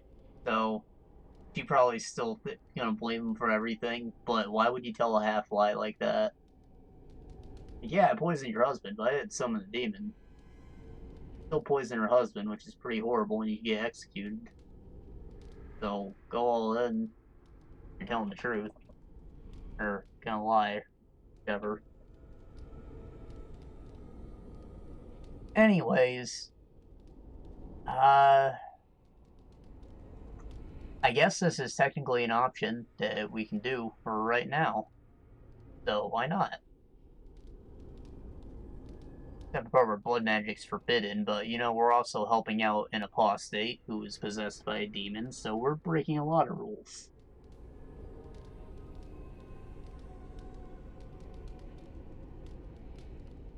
What difference does it make? Lyrium provides the power for the ritual, but I can take that power from someone's life energy.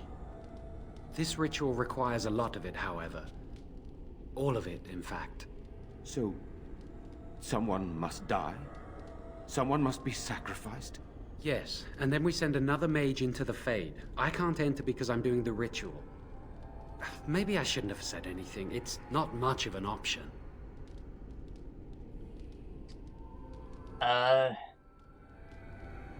Someone's gonna die either way. Indeed. Either my son, or the sacrifice. Let it be me, then. I will give my life for his... No objections. Isolde, are you mad? Eamon would never allow this. Either someone kills my son to destroy that thing inside him, or I give my life so my son can live. To me, the answer is clear. Blood magic. How can more evil be of any help here? Two wrongs don't make a right. It does seem like a sensible choice, with a willing participant. Connor is blameless in this. He should not have to pay the price. It's up to you, my friend. You know more about such things than I do, and it's your companion going into the Fade. The decision is yours. Right, well, if Alistair's not willing to do anything to save the kid, then I don't care, so... There's gotta be another way, then. You can find lyrium and more mages at the Circle of Magi, if they would even do it. I mean, the kid will go right to the circle, but sure.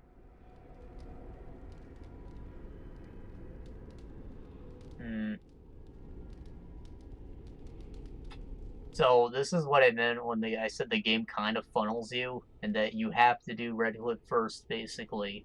But once you get here, instead of finishing Redcliffe, they send you to another major area, and you have to finish that one before you can come back here.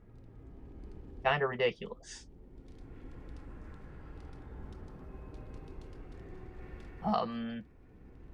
Now, aside from having a unique ending where I believe Connor becomes some kind of deviant blood mage ruling Redcliffe, which makes him like a serial killer, I guess.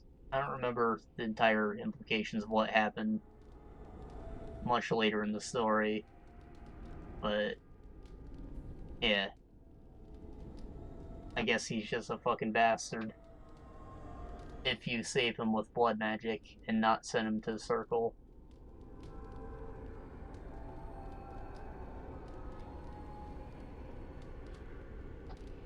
Well, let's go to circle. That is an excellent point. One of the treaties is also for the Circle of Magi, after all. The tower is about a day's journey across the lake. You could attempt to get the mage's help. But what will happen here? Connor will not remain passive forever. Nah, he will. We'll take that chance. Very well. I will keep Jowan here as a precaution. He says he wants to help, so he will keep an eye on Connor with us. Go to the tower quickly, then. The longer you are away, the greater the chances of disaster. I know, it doesn't auto-send us there, which means we can technically just go against the orders, not listen to his old bitch at us, and we can go slay Connor right now. And I do think it's a hard fight in that he summons a lot of demons, as opposed to the Fade fight where it's a one-on-one mage duel. Which might not go well considering that mages are squishy and all, but, you know, whatever.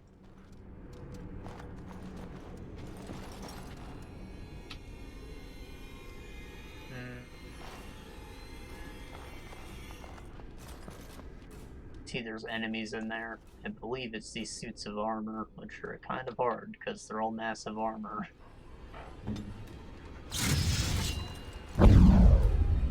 However, we have basically reached the end of this area.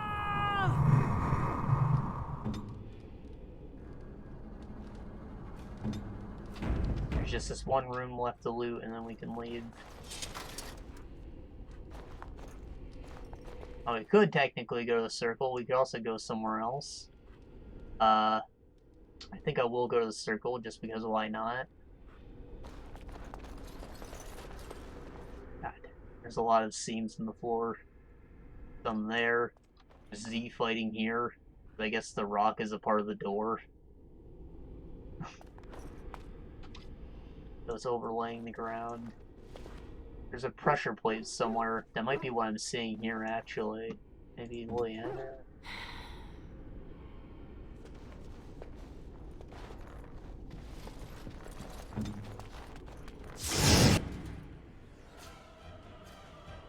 Alright, back it up, back it up.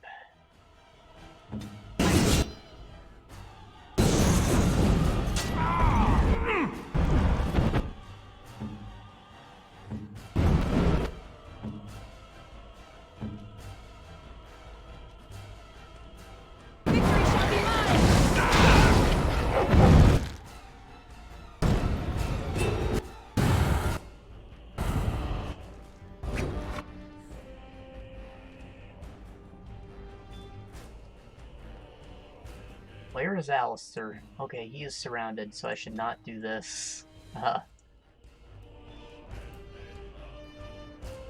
beeping I'm hearing.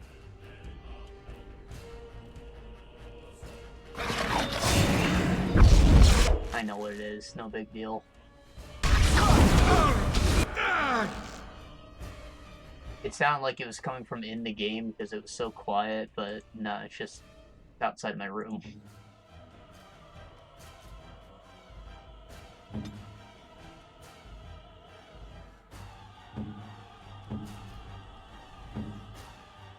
All of these guys have the champion aura, that's why it's so freaking yellow washed.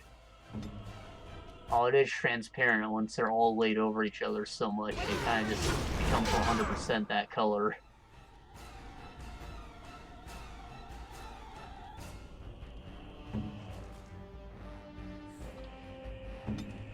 Armed and dangerous.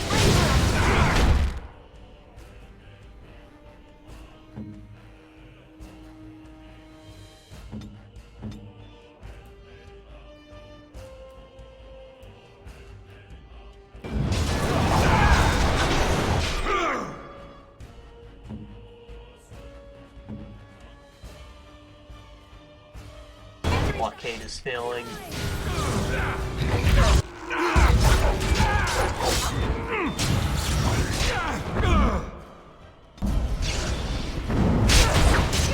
Wish they'd help.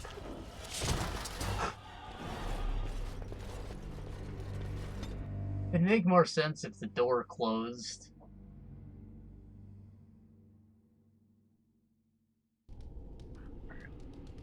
I think that would probably work out a bit better if I just position everyone beforehand. Hmm?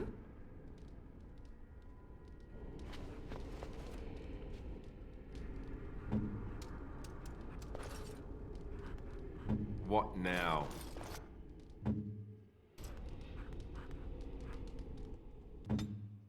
Yes?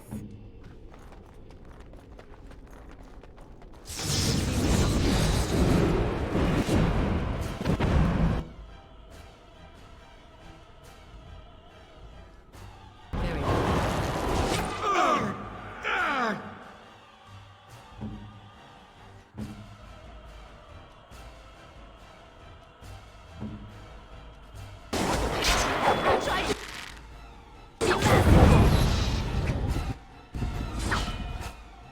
Alright, the blockade is already broken.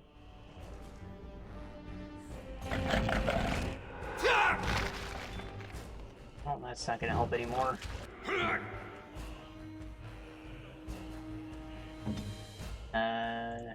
Multi-arrow thing.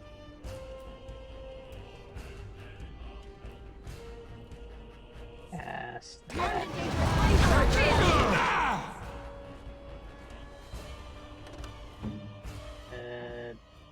Back it up.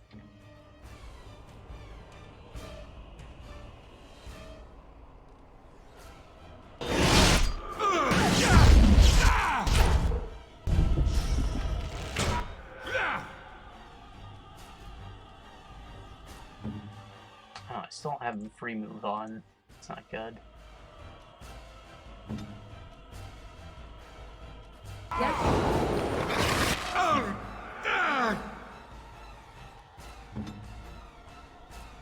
Player.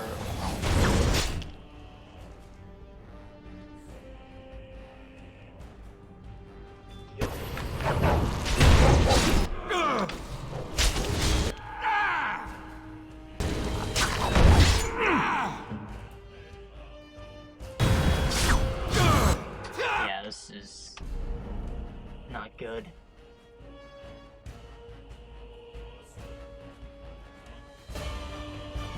Now, obviously, I have to come back, so I could just do this later. But I'd rather do it now, because we get a story moment with Alistair if we make it into this room.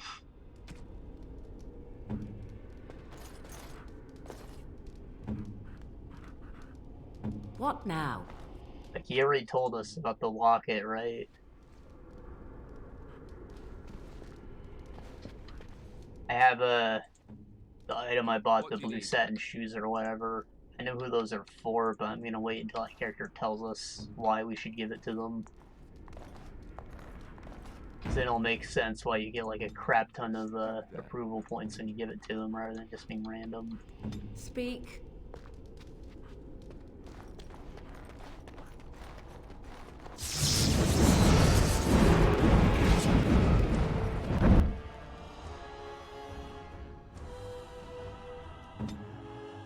Don't use that. Use that.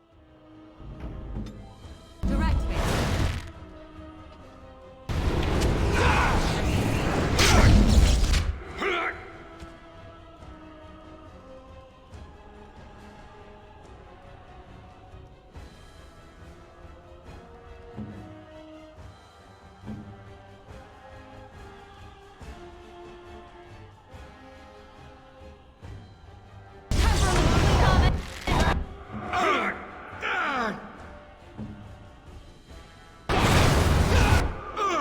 They're coming unstunned now.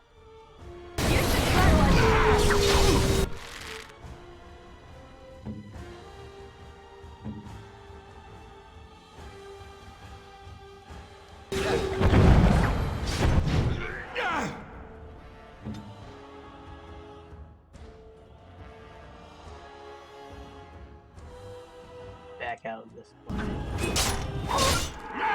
We can just die, that's cool.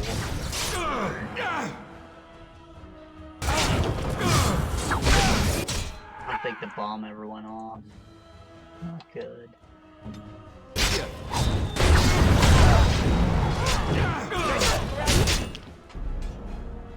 It seems doable. I just need to land all the AoEs on them.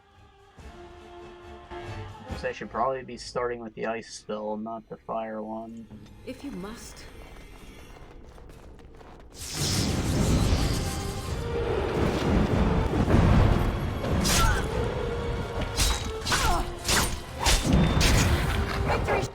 Already failed. So, talkie time, I guess. We are bald boys now, just because. Obviously, I looked like a dork before because my hair was freaking way too long for how it was because, you know, barber shops are closed and stuff. I couldn't really go get it cut professionally. I see. And, you know, I don't really care how I look, so I just wanted to try it out. But more importantly, my brother is in, like, the same boat. We didn't think this was a genetic thing at first, because mine started, like, a few years ago, and it's very likely it was accelerated because of allergies. But, you know, he's like 24, older than me, so he's starting to lose his a bit now. And he's freaking the fuck out, because he's a super vain person. Unlike me, he wasn't bullied at a young age, so he cares a lot more about what people think.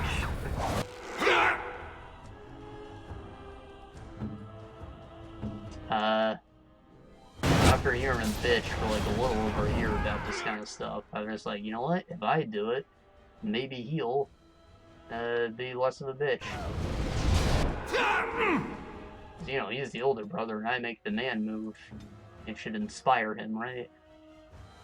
That was our goal.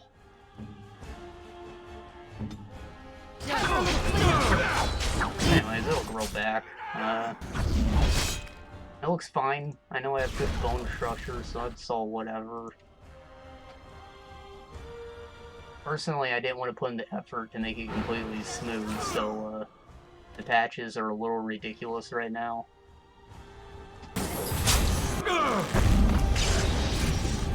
Especially on the day I did it, it looked a little silly. But now it's growing back a bit, it's more uniform. I think I'll keep it, like, a little longer next time if I do this again.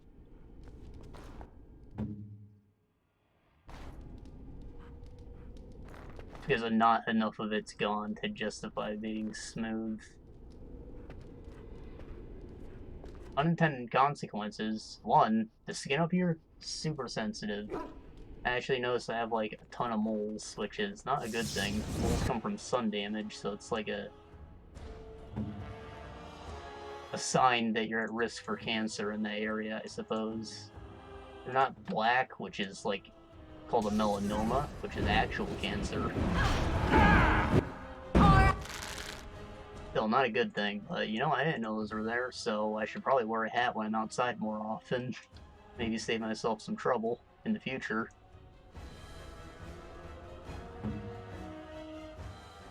Also, a whole lot of friction. Like, putting on a shirt is actually pretty difficult. Not something I knew bald people had to deal with.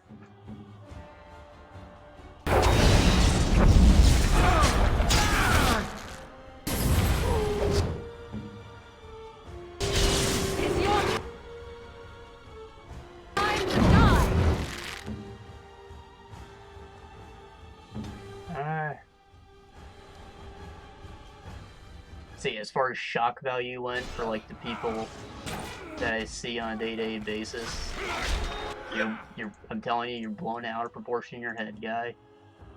Because nothing really happened. It was just like when you get a haircut. Like, oh, haircut. Oh, haircut. Oh, I like your hair, bitch. I'm wearing a hat.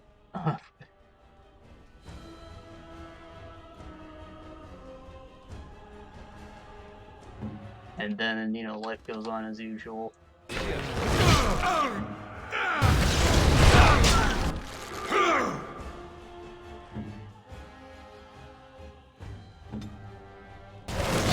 So, you know,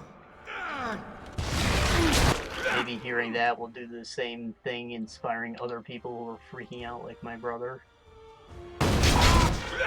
I know he has gotten into this whole rabbit hole of hair loss YouTubers trying to figure out what he can do to save it.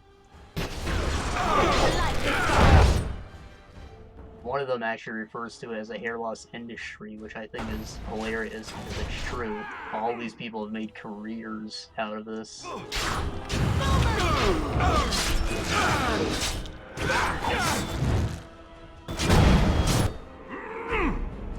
Yeah, this isn't going well. I think I'm just gonna go back out to the camp. Maybe do some side quests or something, yeah?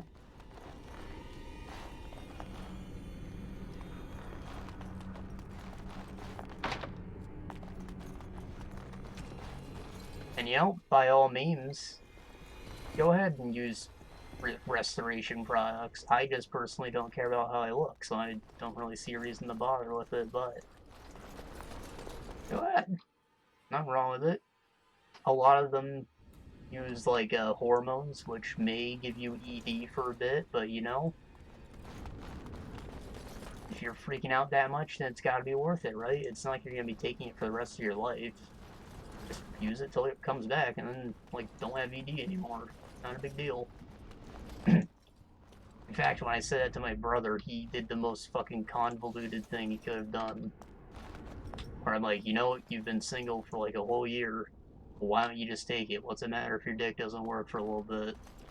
He's like, you're right. Literally next week, comes back with a new girlfriend. Like, he's just making excuses to freak out more.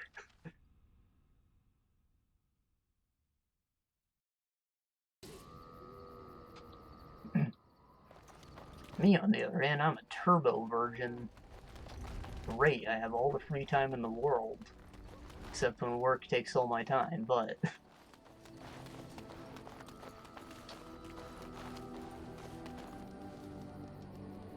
Don't know what you're missing?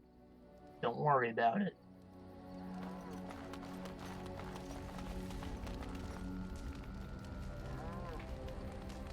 I should probably sell stuff. Maybe check out the loot I picked up. Not much. I want this golden helmet. That's pretty cool. Probably something I want to give to Alistair. Definitely.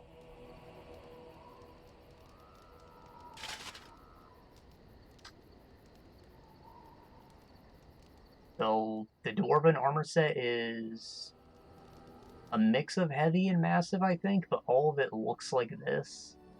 And while it is kind of cool, it also looks kind of silly on anyone who's not a dwarf, because it was clearly made for dwarves. So, like, the parts are just kind of elongated. Like, you'll have a belt that stretches up to his nipples. Or a girdle, as it's called. Like a big protective belt, like a weightlifting thing, or champ's belt from wrestling, you know?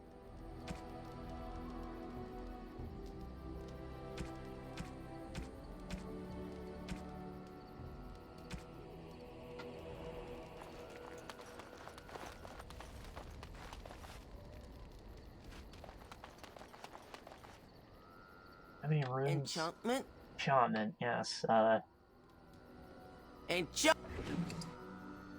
runes. Okay, well. You and your friends are formidable folk, indeed. It's good. Show me your wares. Sell that. Sell that.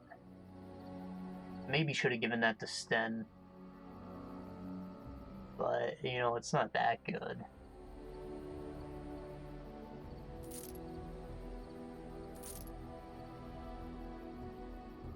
I just don't see this being useful.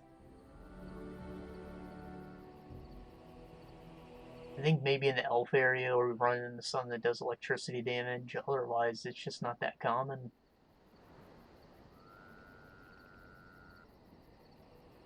You're fighting a mage, you're already screwed.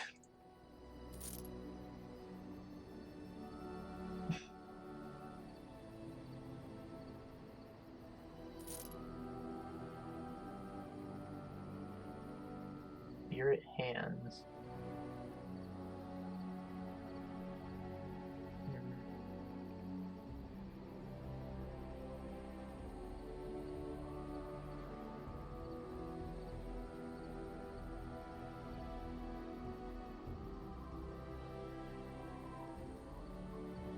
You know what? I don't think that this is stuff that's necessarily just from the Origins. I think he put in all of the easily missable items. Like the Templar set. And he maybe replaced the other ones with higher tier virgins? Like before, you're supposed to get the Templar set from exploring the tower and doing all the side content in it. But now, if I remember correctly, it's the Templar Commander armor instead. Which looks more like the original design as opposed to the Dragon Age 2 Templar armor.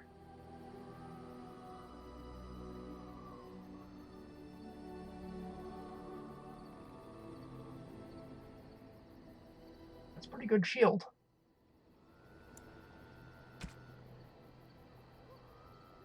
.30 strength, but good armor, better damage, better defense, higher fatigue, better missile deflection,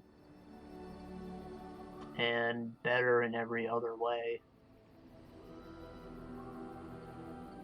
If I buy this, I'll buy it.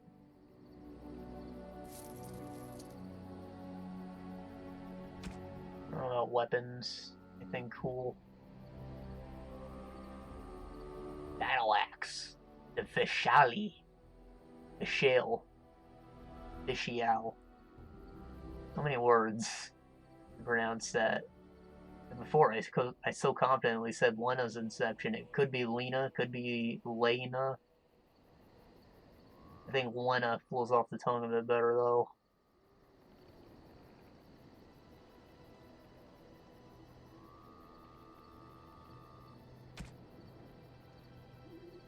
Oh, I can afford one of these. I'll buy it.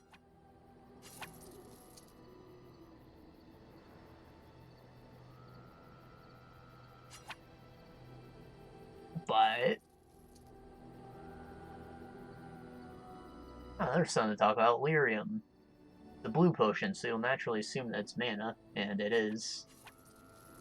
But what is Lyrium? Well, it's a magical radioactive rock. I said that a lot of things in this world only happen because it's made by an American developer. Yeah, it's basically uranium. And if you make a dwarf character, you cannot make a mage because they are immune to the uranium because they live underground with it. They don't dream, they sleep like the stone and such. I'll use this just because I'm always in the party. It's the most useful for me. And then, where's Morrigan? You can have this. Oh, one at a time.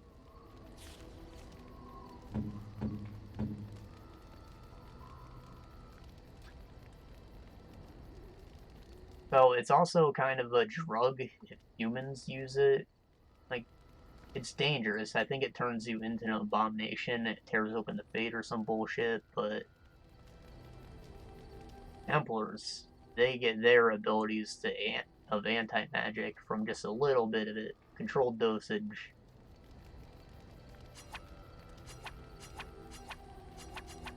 Why can't she use this?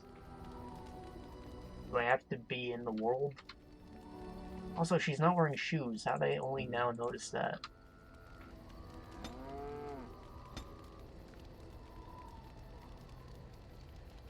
So, since lyrium trade is so heavily regulated, Templars can only exist within Chantry. It's kind of messed up. I think that everybody would like to have anti-magic on their side if they could.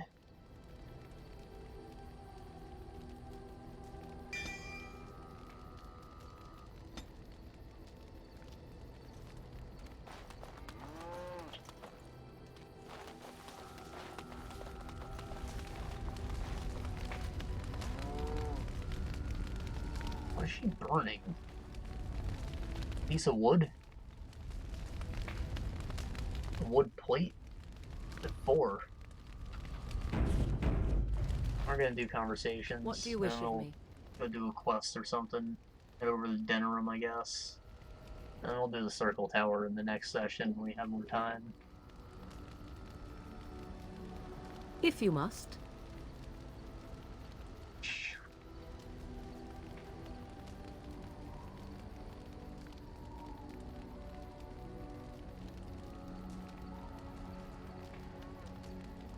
Is Flemeth what she seems to be? Well, that depends, does it not? What does she seem to be? Powerful mage. What else? You mean, is she truly the Flemeth of legend and story? Tell me, how much do you know of the tale? The one that the chastened still tell of my mother, to frighten them into obedience. Everything. No doubt such a tale has mutated much over time and telling. I can relay what Flemeth once told me herself, and you can decide whether or not 'tis the truth, if you desire.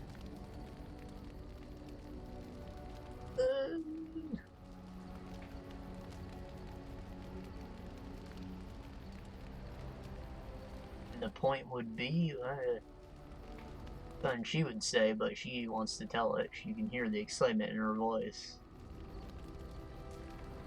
Sounds interesting. As the tale is sung by the bards, there was a time when Flemeth was young and beautiful.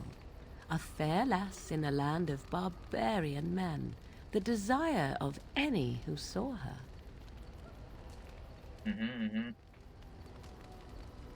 Not true? No, quite true, but this part only. The tales say that Flemeth fell in love with Ocean the bard, and fled the castle of her husband, the dread Lord Conabar, and that he swore vengeance for her infidelity. In truth, my mother claims that 'twas Ocean who was her husband, and Conabar the jealous lord who looked on from afar. Lord Conabar approached young Ocean and offered him wealth and power in exchange for his lovely wife, and Ocean agreed. Sold his wife to another man? It was Flemeth, so it was probably a smart decision. The life of a bard is a poor one, and love fades in the wake of hunger. 'Twas Flemeth who suggested the arrangement. All would have been well had Lord Conabar kept his end of the bargain.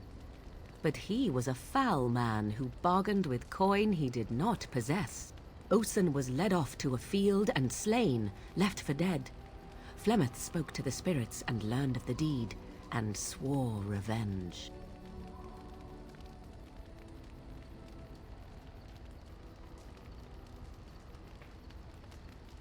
Wasn't she now married to a wealthier man? That was not the point. Conabar had no honor, so she would not have him.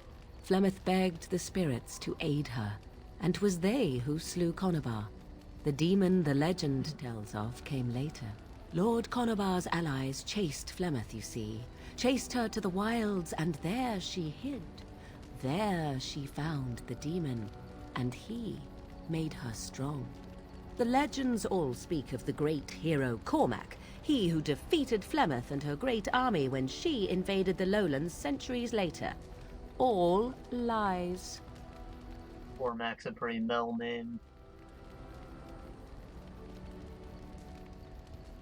She never invaded, or she was never defeated? The truth of the matter is that there was never an invasion. As Flemeth tells it, the Chastened never raised an army under her banner, and she never fought with any warrior named Cormac. Cormac led a brutal civil war against his own people, and later claimed it was to vanquish evil that had taken root amongst the lords. Thus, he was hailed a hero. Flemeth was only attached to the legend much later. Perhaps 'twas due to the great war with the Chastened that eventually came, but Mother claims not to know how it began.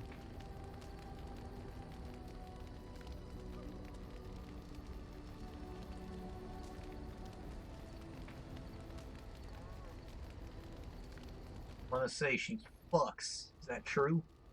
The one-room house. You ask if I have sisters. I have asked of this myself. The stories tell of many witches of the wilds after all, not just the one. And these tales existed long before I did.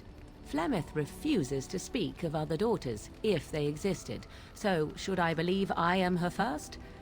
I doubt that too. Do you believe her version? I do not believe everything that Flemeth claims. Oft it seems her bitterness has colored her memories. But on the whole, yes, I believe this tale, if not all. How has she survived so long? The demon within her has transformed her into something else. An abomination, perhaps some would say. I know not. I only know my mother is clever, and she is part of the wilds as it is part of her. But she is no immortal. She bleeds. A blade in her heart would kill her like any other, were it lucky enough to find her. Right, so she mentioned that she spoke to spirits. I probably should have interluded, or whatever word. I don't think interlude's the right one. Anyways, intervened. That's what I was looking for. Probably should have said spirits are a thing. Typically, it's only demons that mess with mages because they're demons and they're greedy. But spirits also exist in the green world, and they're just embodiments of good things, virtues, usually. But they also keep to themselves, so they're not very useful.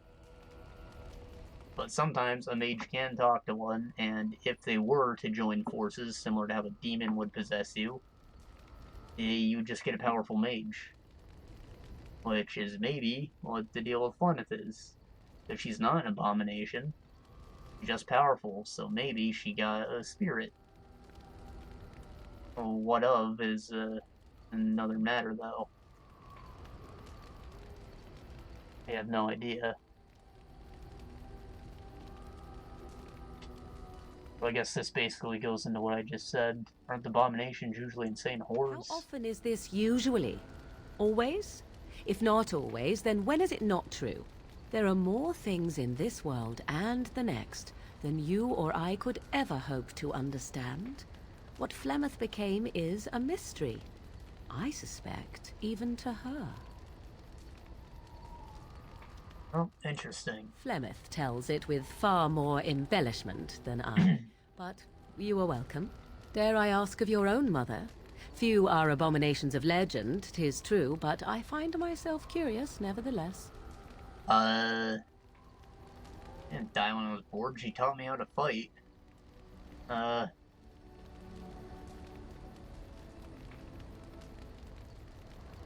love my mom. Nothing. I wish to know nothing more. I find myself a little envious, to tell the truth. But it matters not.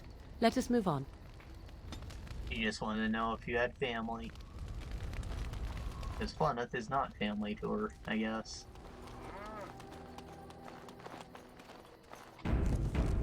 Alright, I have gifts to give. Kinda forgot. Small carved statue. I think this is maybe for Morrigan, but it could also be for Sten. I don't know. A fine gift. Alright. You have my thanks. A lamb bone. We can give that to a dog.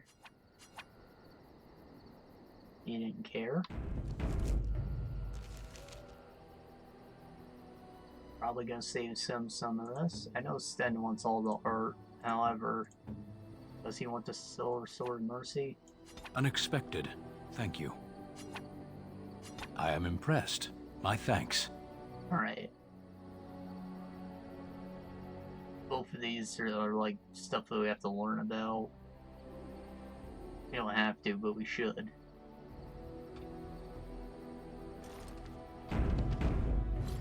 Yes. Yes. What are you doing in that cage, you dork? Sitting, as you observed. Very funny.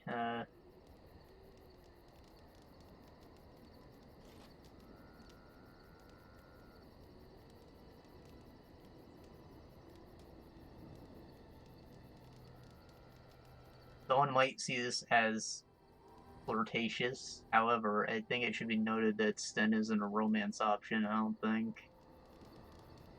Probably because they didn't think that beast races would be normal-ish. despite elves being and dwarves technically being different. I remember in Dragon Age Inquisition, they let you play Acosta, and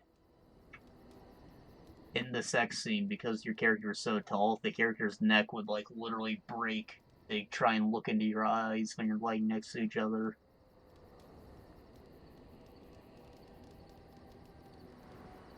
Very funny. Thank you. You're welcome.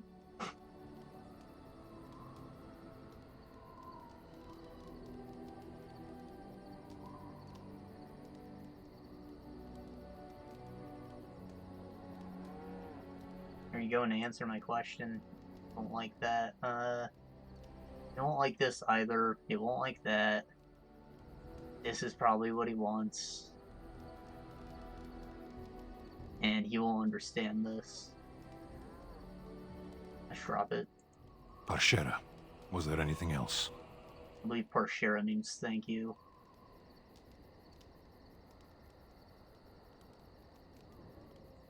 I am hardly surprised.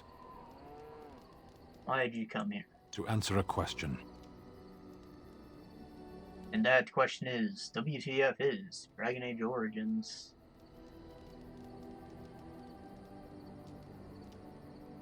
What was the question? The Arishok asked what is the Blight. By his curiosity, I am now here. What's an Arishok? No, you can infer it's someone in power. He's like a tribal leader. Big ass horns. Except, as I mentioned, ones who were born without horns are special, so it's likely an Arishok would not have horns.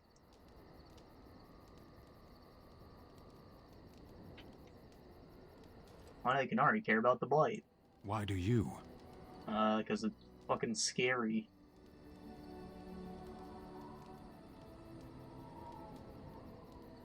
Do you think the Kunari live on some other world, then? Well... I mean, does it make you guys sick, or what?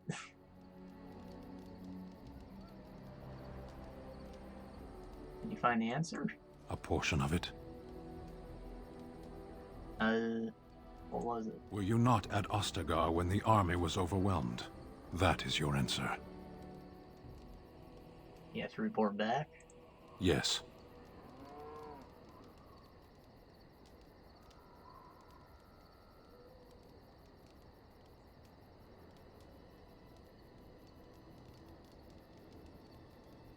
Why are you still here?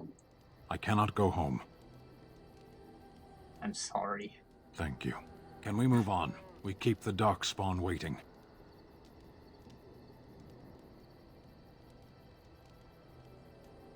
Oh. As you wish. Good enough. The, minor strength.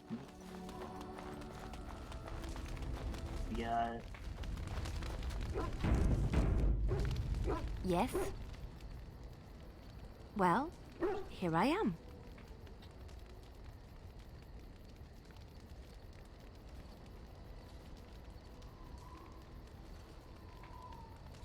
What was it like being a nun? Quiet. It was a life suited for contemplation. In the cloister, away from the fuss and the flurry of the cities, I found peace. And in that stillness, I could hear the Maker. But it was not perfect. Some of my chantry fellows were condescending. That is the nature of religious folk, I suppose.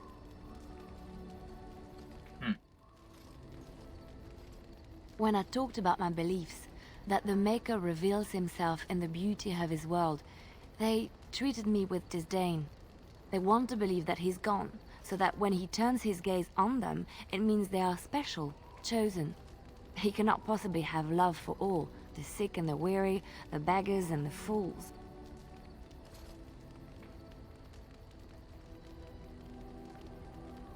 I mean, that sounds like a very privileged thing to say.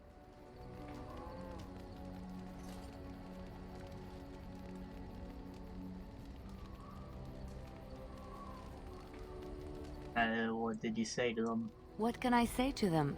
What they believe is what the chantry says, and the chantry is infallible, yes? Maybe I am wrong. But it is the Maker's place to decide if I am worthy, not men, not the Chantry. But there is work to be done, and I have talked enough for now.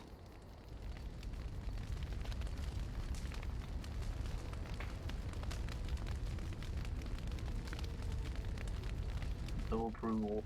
Bad. Yes? Let's quick, let's do another. Well, here I am. Oh, there's someone like you doing in the Chantry. What is meant by someone like me? Someone with a unique hairstyle. And there were no beautiful, charming women in the cloisters, you think? You would be wrong.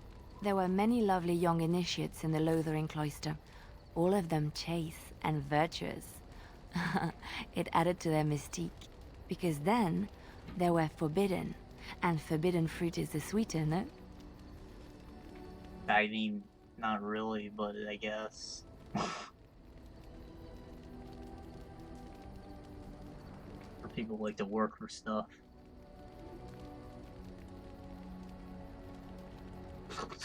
Go back to Lothering.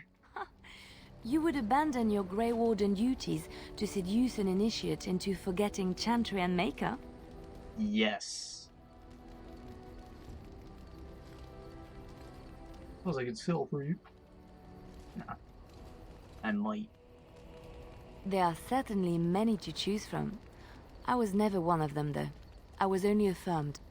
The Chantry provides succor and safe harbor to all who seek it. I chose to stay and become affirmed. Ah. Wrong. We affirm our belief in the Maker, in Andraste and the Chant, but other than that, there are no vows taken.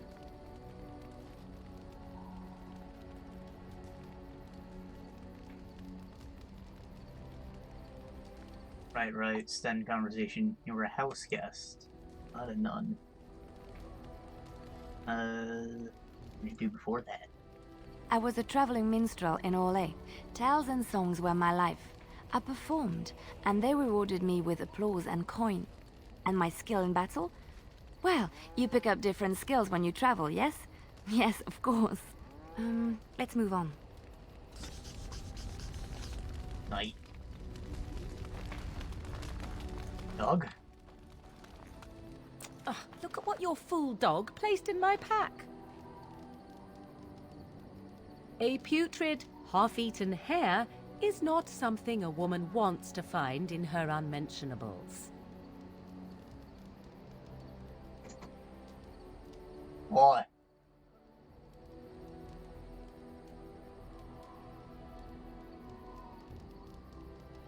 Okay. Thought that counts, you jerk. Dirty Mungle can have this back. There. And tell him not to do it again.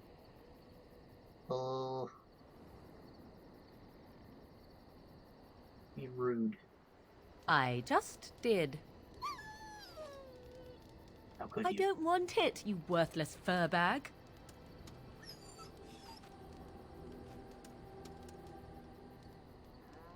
I think you hurt his feelings. Oh, he's just trying to be manipulative, I can tell. I do it too.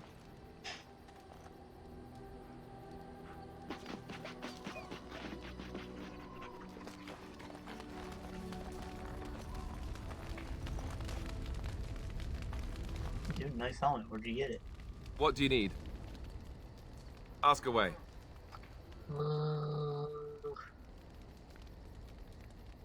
How did you become a gray man? Same way you did. You drink some blood, you choke on it, and pass out. You haven't forgotten already, have you? Nah. Very funny. I do my best. What can I say? Let's see, I was in the Chantry before. I trained for many years to become a Templar, in fact. That's where I learned most of my skills. Can you say that again as the point dynamite? You're a mage hunter? That's what I was trained for, though I never got to hunt any actual mages. I ended up joining the Grey Wardens before I took the sacramental vows. It's really for the best. I'm not exactly the Chantry type, if you haven't noticed. I don't think I would have made a very good Templar. The Grand Cleric didn't want to let me go. Duncan was forced to conscript me, actually, and was she... ever furious when he did. I thought she was going to have us both arrested. I was lucky.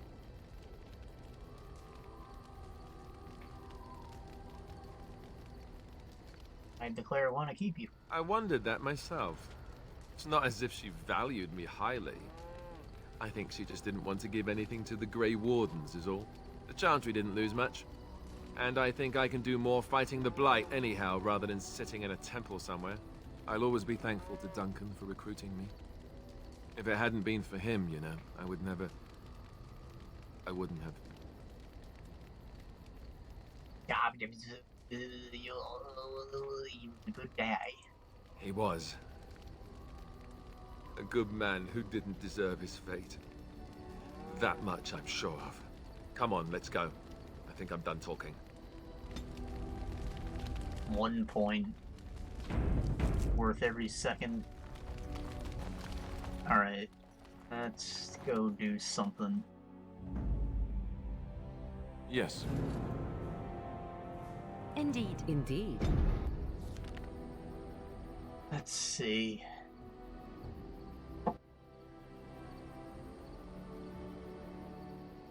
This is quick. It leads to a longer thing, but the event itself is over in just seconds.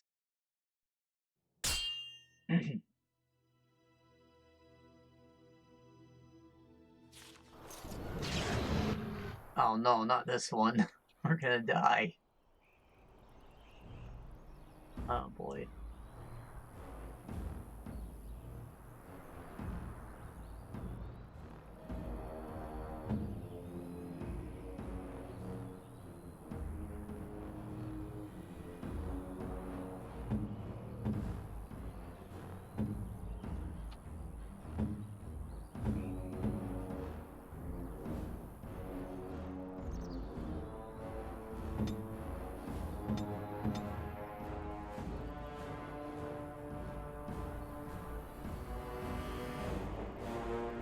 To attack, I think.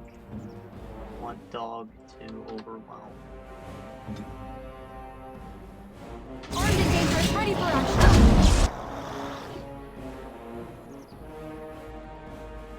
Now she can back up. She can cast this. And this. Freeze him. I'll start to get his dick butt over there.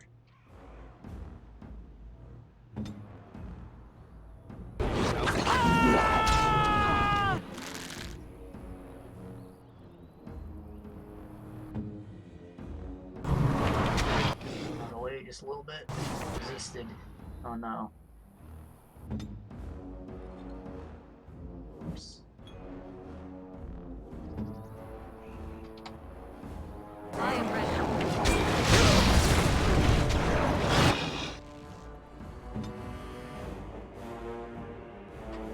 Pin him down.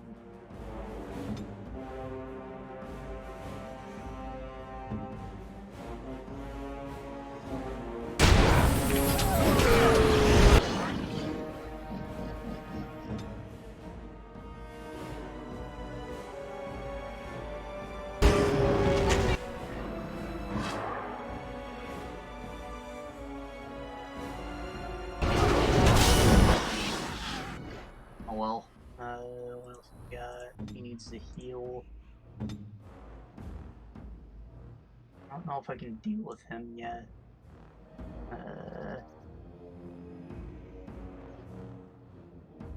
He attack the Genlock, or... Oh, and this. Can't see any of the buffs yet.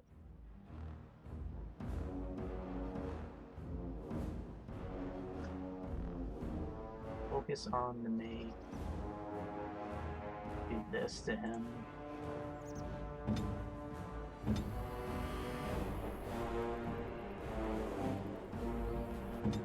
Good to go!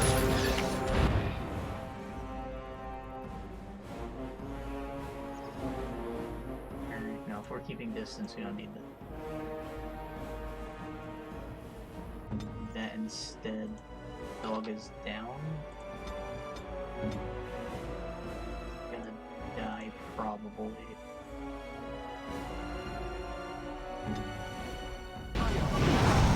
Cross me and you shall pay!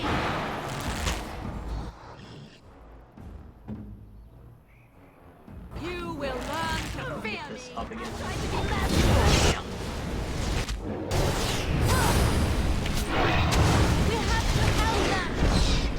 Alright, well, I knew that was gonna happen.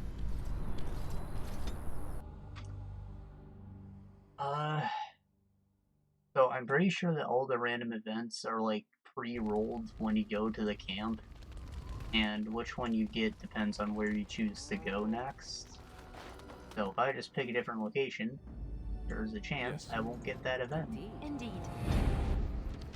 I've proven it before when we made it back to Redcliffe. From Denerim.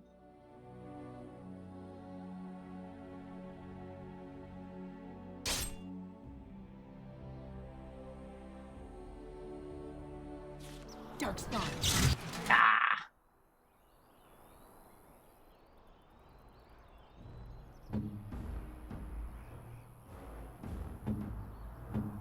Want dog to howl instead of mind block. Focus on clearing these up, maybe.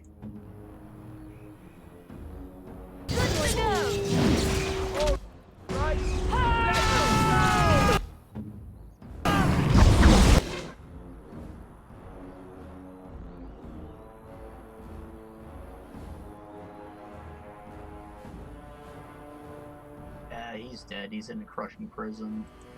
It's a very strong spell.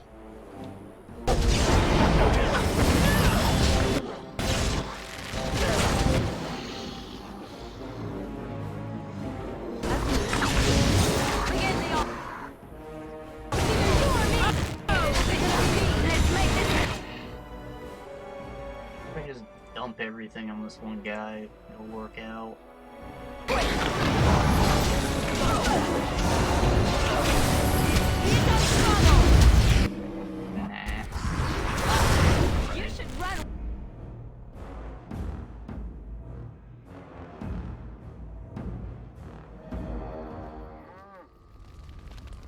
This should be easy enough.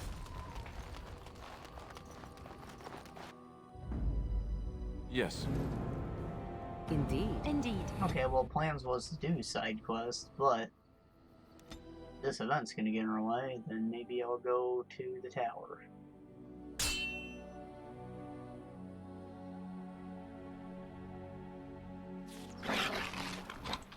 Ah, thank God. A little easier.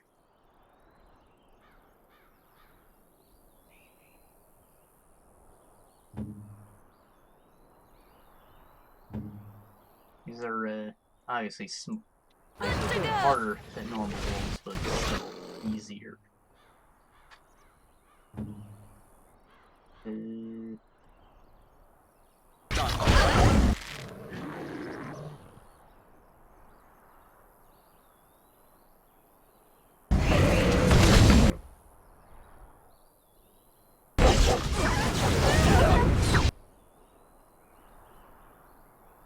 Freeze them.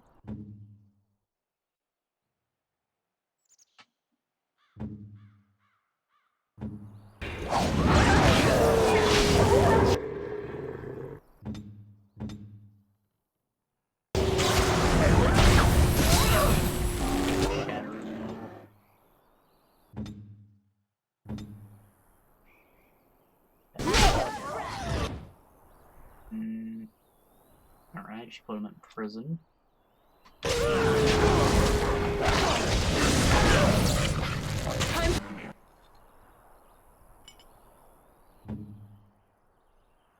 I wish they would let me right click to activate so I didn't risk doing that.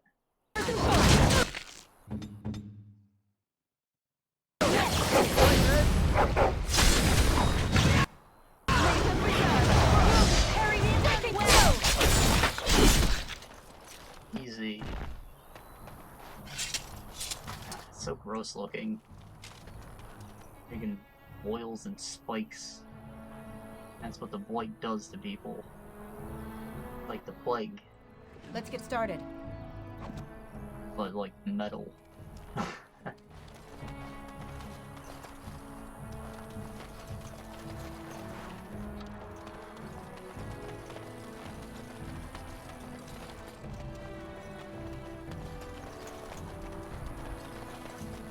You probably noticed that it didn't say a circle tower. We're actually going to Lake Calenhad. There's a little small area to check out before the actual tower. And it plays into another quest line. Because we've already talked to some people, our brother Jen at TV, it might be active. We're coming here to see the mages, right?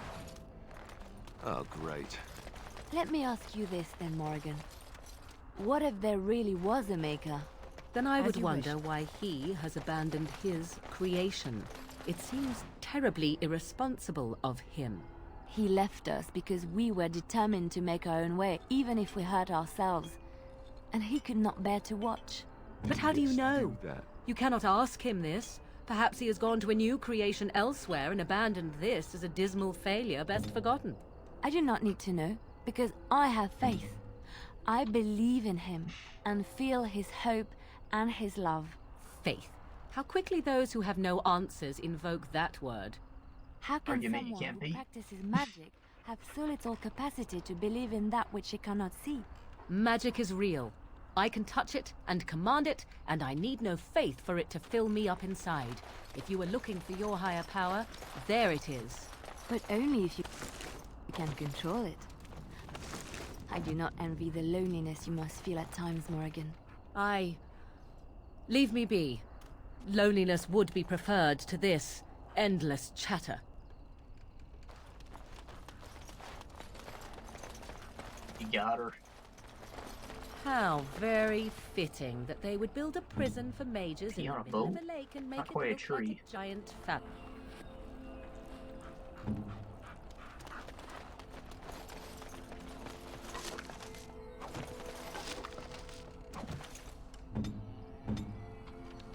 Put on these freaking shoes, woman, huh?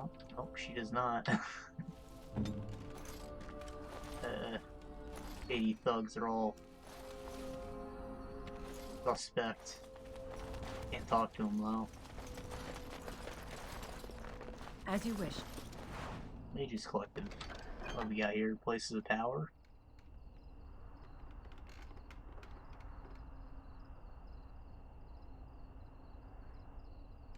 Forest, deep roads, heart of Denra, and the base of the tower.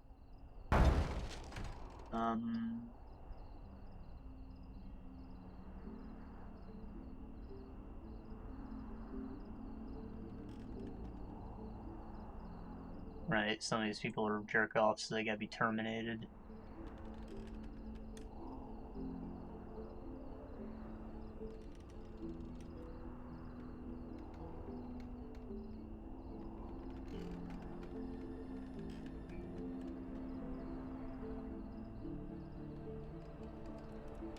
Interim, or Zamar.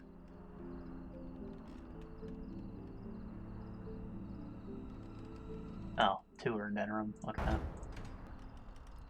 Brother's Killer.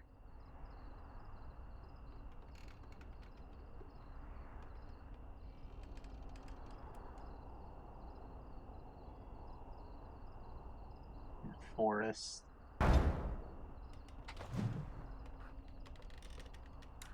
Good to see you again. What else we got? Kester. Wow, I've never seen one of you knife-ears dressed like the King of Ferelden before. You made good for yourself, eh? Excuse me? Oh, I don't mean no offense. I know I shoot my mouth off. I'm just not used to your kind, trussed up all fancy.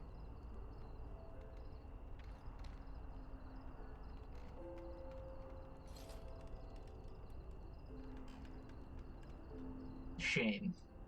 Oh, no doubt about it. You pointy ears look better in fancy clothes than us clumsy lugs.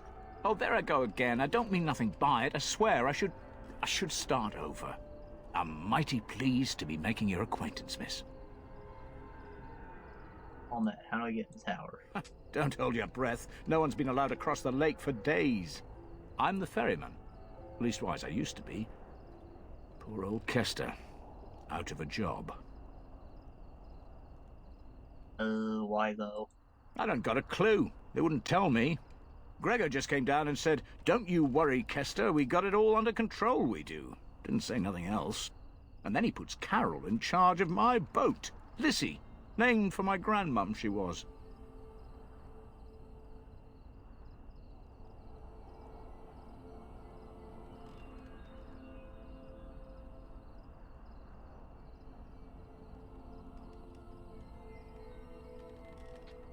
Something wrong over there? I told you, they didn't tell me nothing.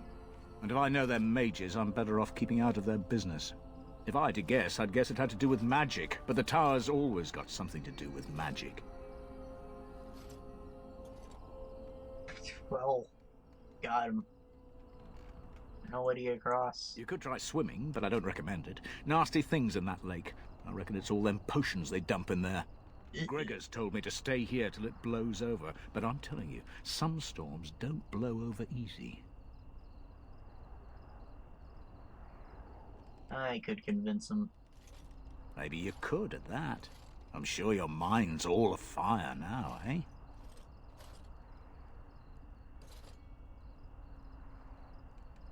You know the commander well? Oh, I can't say that. I'm lucky he's good enough to give me the time of day. The first enchanter's all right. He's polite as can be, but he's always a little distant, if you get my drift. But Gregor'll stay to talk. I reckon he likes hearing from us common folk, you know? He's a man to be respected, that Gregor. Oh, I can't stay. All right. Keep safe, you hear? I probably should have mentioned when I talked about the Circle Tower, but it's kind of a factory. Now, they're called enchanters, first enchanter, whatever level enchanter. After you get your graduation program and prove that you can handle yourself against a demon, you can both go out on expeditions with Templars as like a support guy, or you can stay and teach more students, or you can make runes. Otherwise, only dwarves can really do, I think. So it's kind of a bit of a slave operation they've got going. Probably better than sitting there all day, though. Right. Oh, and potions, of course. The guy who just talked about it, so you do besides runes. Matches! I could do that for you. Matches.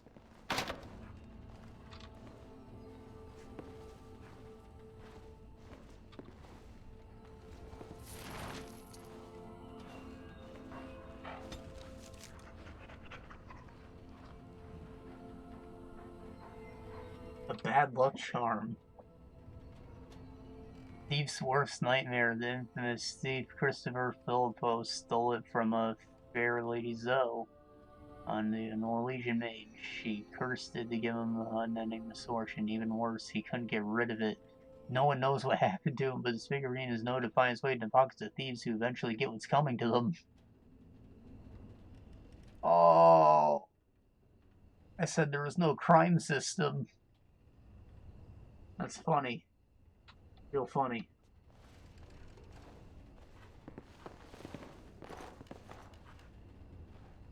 Yes, of course. Got another item.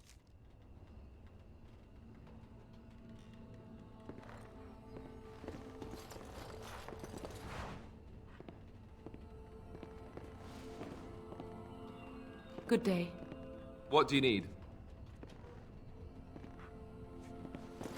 Yes.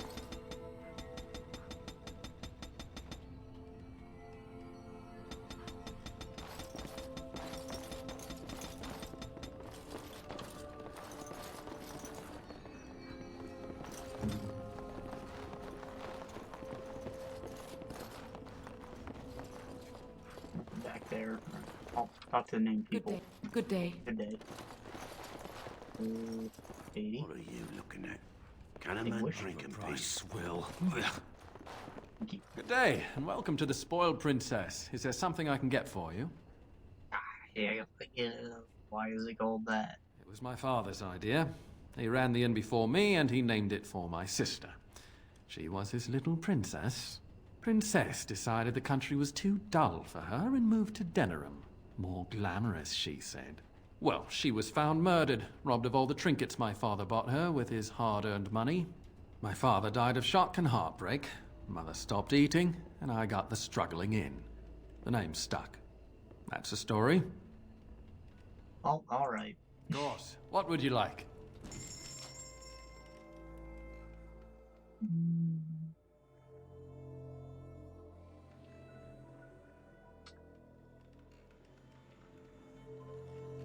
I'll buy that.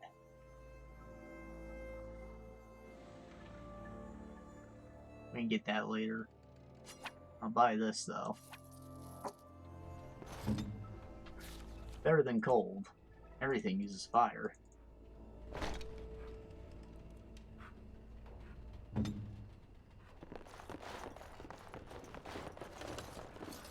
Alright, well.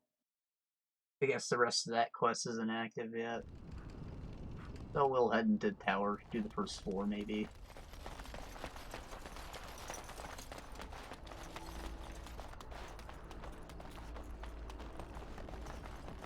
Errol. You're not looking to get across to the tower, are you? Because I have strict orders not to let anyone pass.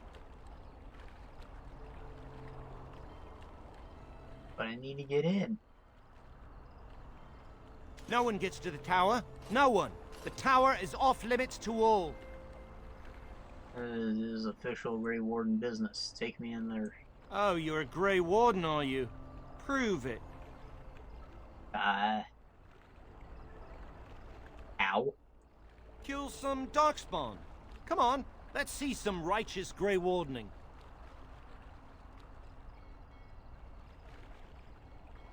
I don't have any Darkspawn here. Well, that's good, I suppose. Wouldn't want Darkspawn smeared across the landscape. I hear their blood is black. Is that true? You'd know if you were a Grey Warden. No, it's kinda true.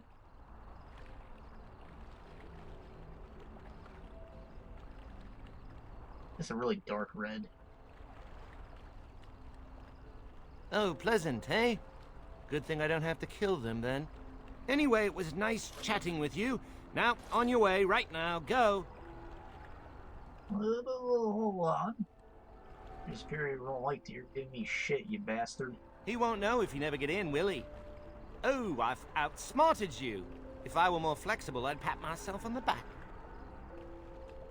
Damn, I would have defeated Karen. I warn you, I have muscles. Is that bad? Look, I'm, just trying to do my job. I'll take you right now, just like you wanted. Alright. Come along, I suppose.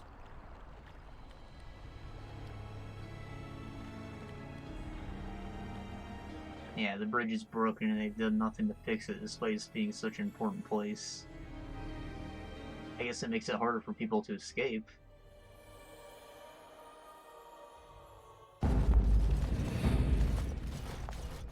And I want 2 men stationed within sight of the doors at all times. Do not open the doors wood without shield my made of express iron. consent. Is that clear? Yes, sir. The doors are barred. Are they keeping people out or in? Now we wait and pray.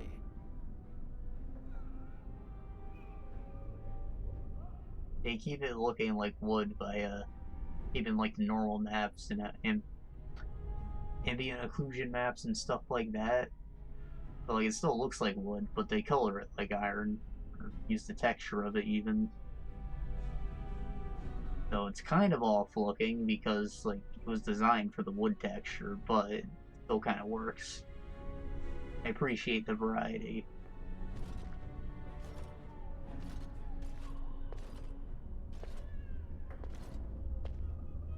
You're Greg? Who are you? I explicitly told Carol not to bring anyone across the lake. We're dealing with a very delicate situation. You must leave for your own safety.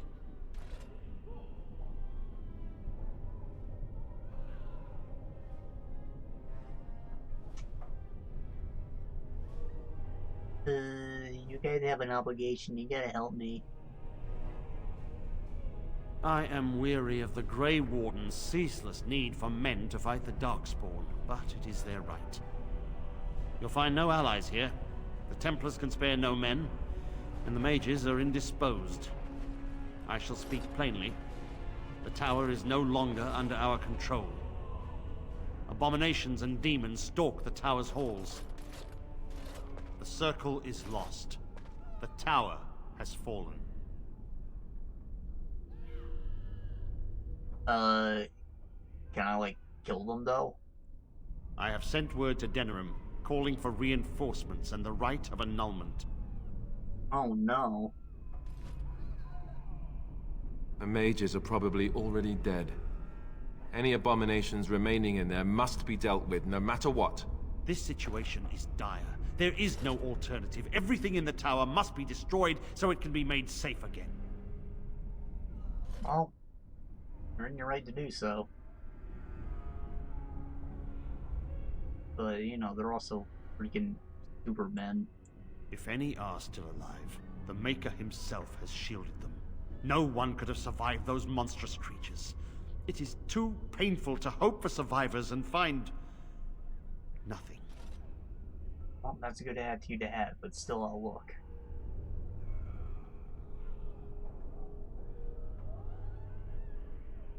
I assure you, an abomination is a force to be reckoned with, and you will face more than one. Yeah, but I've fought one before. If you succeed, I would owe you much. Enough that I would pledge my Templars to your cause. Without word from Denerim, I must determine our course. Surely destroying Darkspawn is a worthy goal. We got an agreement, my dude. A word of caution. Once you cross that threshold, there is no turning back. The great doors must remain barred. I will open them for no one until I have proof that it is safe.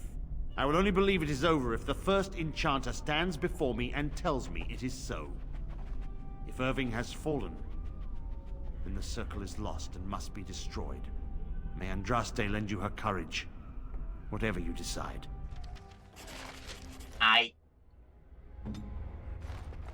As you wish.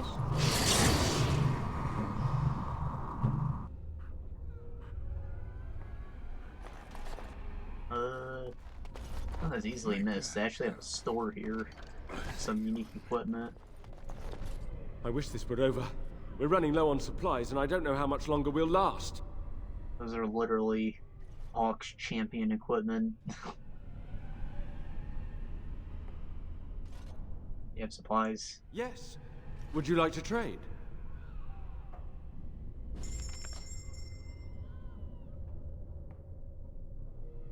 So another interesting system from Dragon Age 2 that I didn't talk about is the dialogue system, actually. They switched it into more of a Mass Effect wheel thing, which is kind of limited in that it doesn't actually tell you what you're going to say. Just like, this is the angry response, this is the funny response. However, it sort of affects invisible meters on your character sheet, I guess.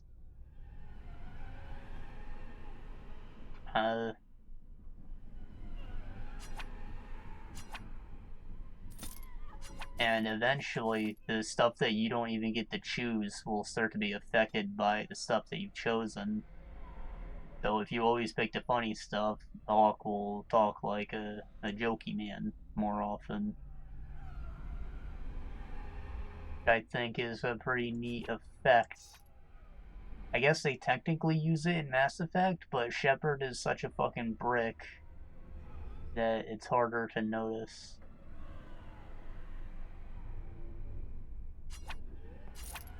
Male Shepard, anyways. I understand Jennifer Hill did a really good job as the female one. I've never played her.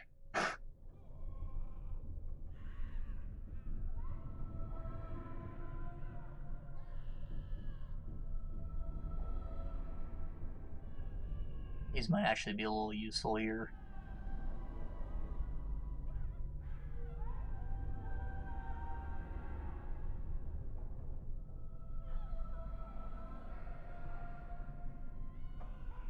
I can use those too, why not? I guess I'll just hold on to most of this stuff. And I think I will give that to her. 'Tis you. The book. We're about to get another mage companion, as you might assume. The only place where it makes sense for you to get another one. And traditionally, she is spec'd as the support mage, and that's what I'll make her again, I guess. However, I always felt that there was never really any need to have a healer. If you just had more damage, you didn't need to have a healer. Because they're not going to do anything besides waste all their mana healing you. It's kind of annoying. They're just like taking up a spot on your team. If you just killed the enemies faster, you wouldn't need to heal. However, that might be a bit different here. But, I don't know, dealing a lot of damage is still nice, so I don't want to necessarily rule out Morgan. I don't want to go for that fireball. I also want Crushing Prison, wherever that might be. Down here. Alright, I'll go for Fireball.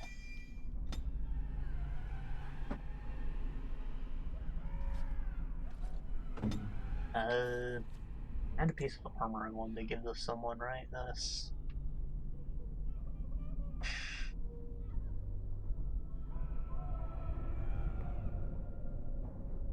The armor I was wearing wasn't enchanted. I'd maybe switch to that.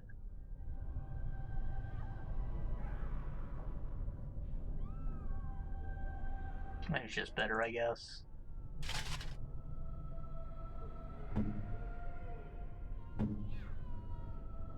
Maybe I'll wear the splint. Nah. I'll sell it. I wish this were over. We're running low on... Yes! Would you like to trade? Alright, what else have we got? Any, of Arcane Technique. Alright, I'll give one to Win as well. You literally pick her up in the next room. Staff of the Magister Lord. Fade Metal. Wow. Really expensive, but I'd like to have that.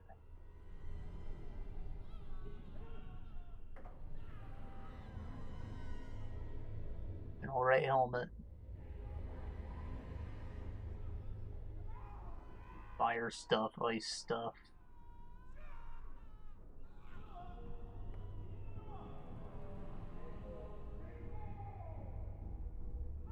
Thorn.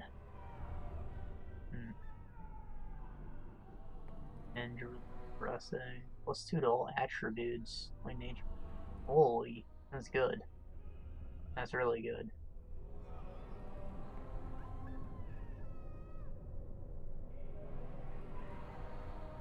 And that's what I was looking for, a backpack. We'll come back for it. As I recall, shutting the door and throwing away the key was definitely the Templar Plan B. So the mages are all locked within. A fitting end for those who gave up their own freedom. This is too cruel. I would not subject even an animal to such a terrible fate. Alright, let's open doors. Now we can't leave.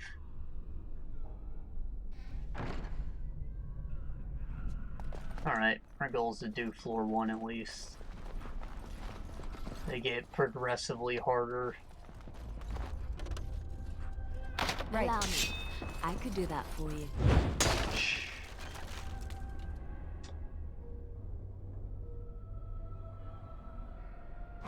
It's not a bad one to have. That's equipment for a special companion that comes from DLC that I think was day 1 DLC, maybe? They were actually related to that place that we were going to go before we kept getting that hard encounter.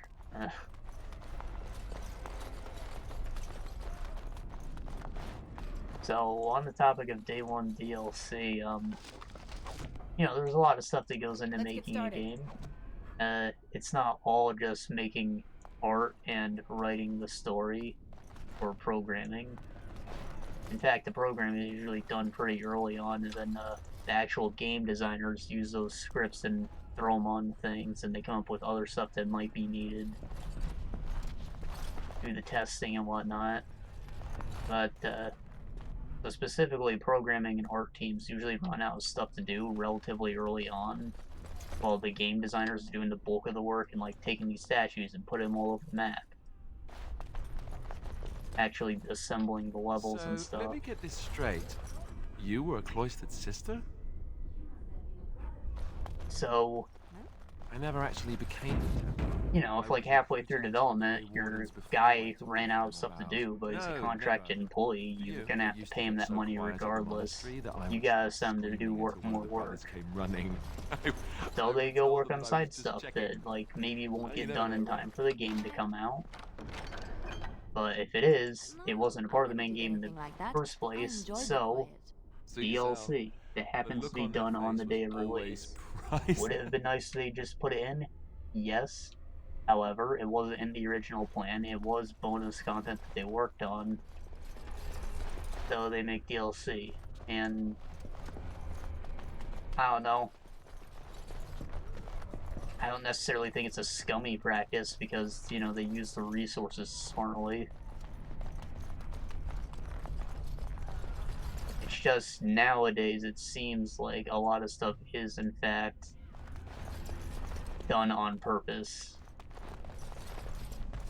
Like if it's something like an entire quest, like in the case of here with the companion and all, yeah, maybe make a DLC. But in a lot of cases we'll see stuff like immediately you're able to buy additional money and experience, or weapon skins, things like that. Stuff that could have just been like, oh, these weapon skins would have been great for the loot box system that's already in the fucking game.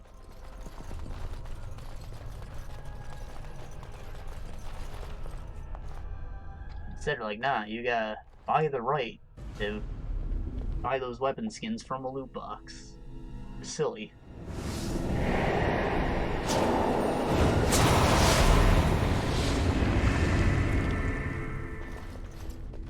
It's you. No, come no further. Grey Warden or no, I will strike you down where you stand. I met you. I am a mage of the Circle. More importantly, why are you here? The Templars would not let just anyone by. I'm OP. And you were told that the Circle was in no shape to help you, I suppose. Yeah. So why did the Templars let you in? Do they plan to attack the tower now? Later. So Gregor thinks the Circle is beyond hope. He probably assumes we are all dead. They abandoned us to our fate. But weren't that far from the door. We have survived. If they invoke the right, however, we will not be able to stand against them.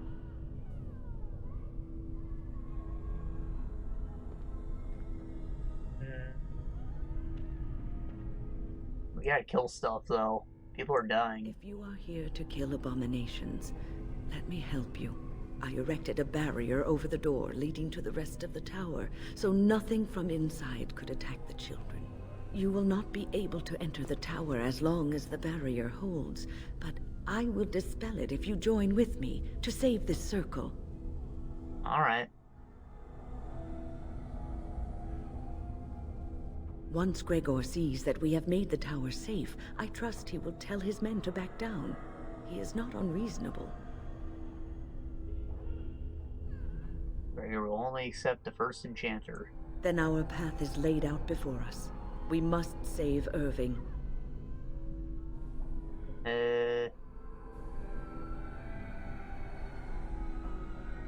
Go. You want us to assist this preachy schoolmistress to rescue these pathetic excuses for mages? They allow themselves to be corralled like cattle, mindless. Now their masters have chosen death for them, and I say, let them have it. You could have been one of them. If that was so, Why, I am sure I would have flung myself from the top of this tower years ago. I will allow neither mind nor body be subjugated in such a dehumanizing fashion.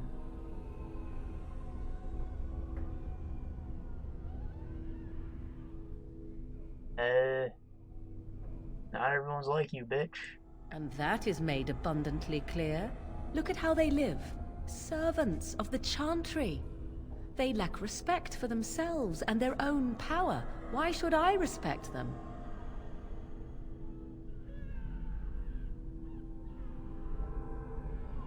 Everyone deserves respect, even a bitch like you. Have it your way. Petra, Kenan, look after the others. I will be back soon. Wyn, are you sure you're all right? You were so badly hurt earlier. Maybe I should come along. The others need your protection more. I will be all right. Stay here with them. Keep them safe and calm. Have faith. Your confidence is refreshing, though you should make sure it does not blind you to your weaknesses. If you are ready, let us go end this. Alright, she's locked into her party now. It's not smart to have two mages. Alistair is actually very useful here. Templar and all. And Lilian is OP.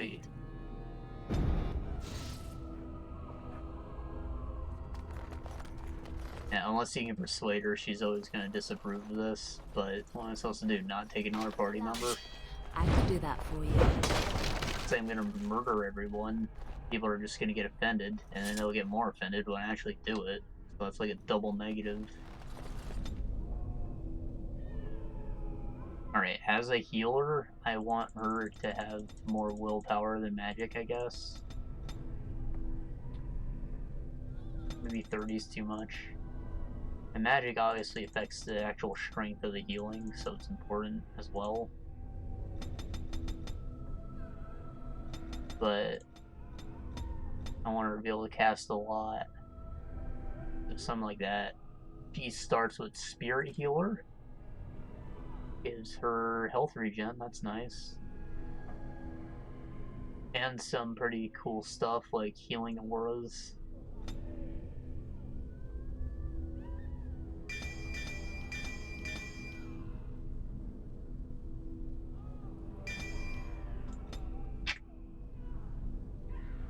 Okay, Spirit Healer, she probably started with this group heal. Love to see it. Revival. It could be good, it's also very expensive though. Life Ward is something that's a bit tricky to pull off. However, it's a pretty good heal when it works.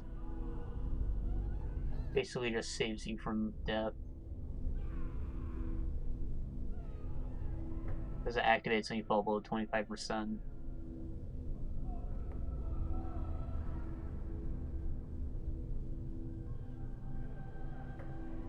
When the duration's up, it does another heal. So I guess if you fall below 25% multiple times, you'll get healed multiple times?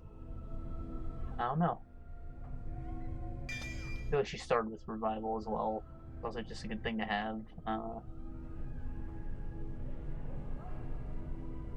Full Rejuvenate, Regeneration.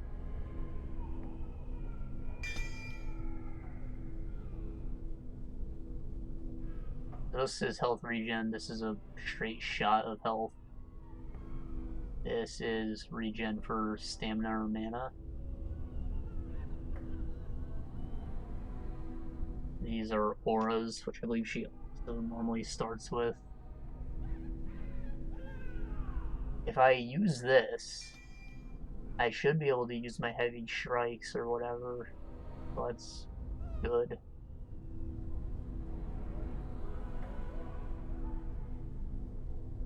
Cool.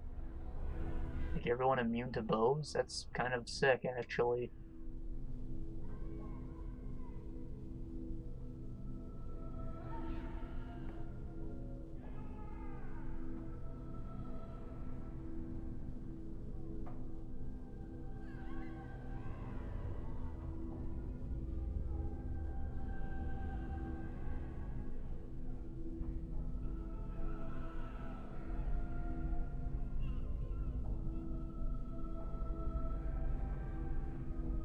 lowers mana regen, but otherwise it sounds pretty busted.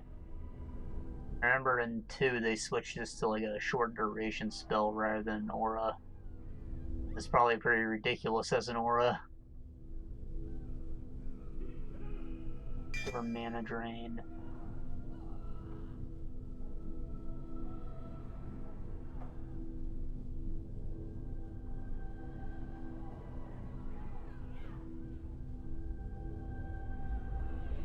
I don't feel like that's useful enough. Spellmite on this mode equals magical energy, making spells more powerful. But rapidly expending mana, penalty regen. This is all like Templar abilities in mage form.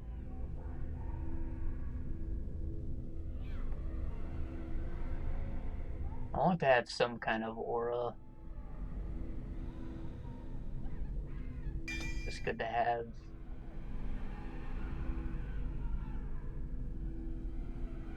This takes someone out of the fight, but, you know, since they're immune to damage, if you use it on ally, you can, like, block a powerful attack with it, which is pretty cool. I want to have Crushing Prison. Need a little more magic for it, though. These telekinetic weapons have armor penetration, kind of useful. Instant knockdown target.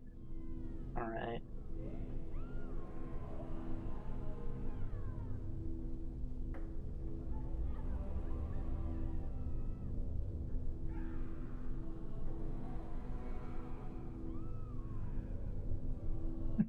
It could be cool.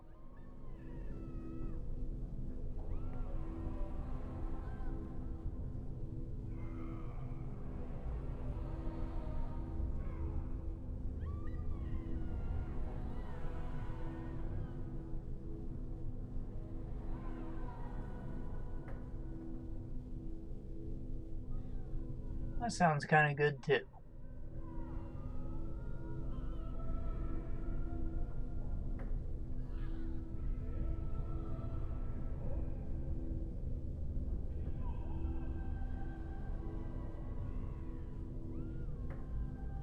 So I just drop this and everyone gets good defense. That's sick. I'll take both of these.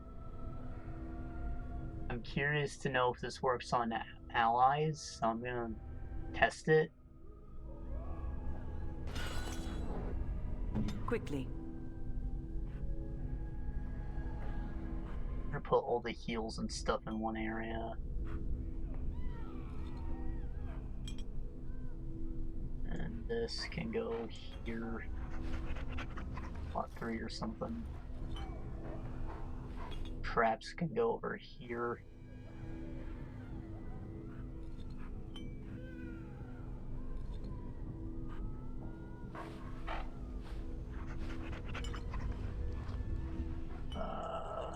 Spread them out even more.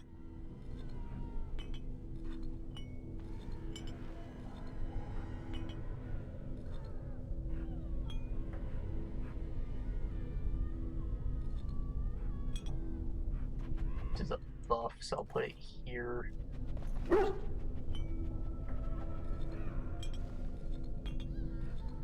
Something like that.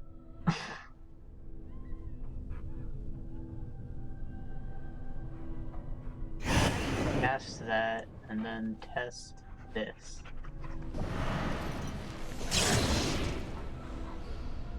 Counts as a trap, neat.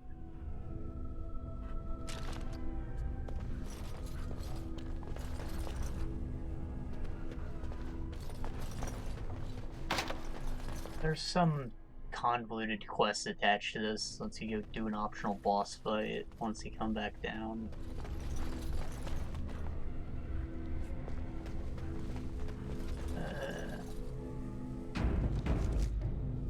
Alright, what have we got? Mana regen. Enemy. Stealth. Does this even work on anyone else?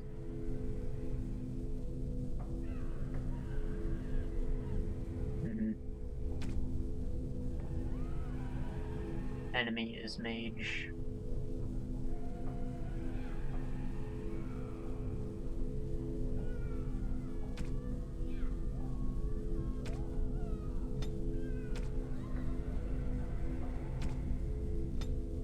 itself. Surrounded.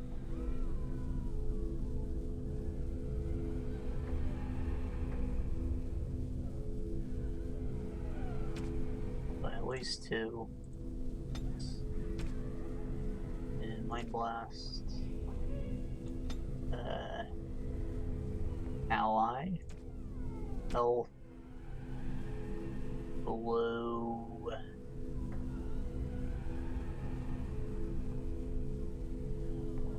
70%, use regen. Ally health below half, use heal.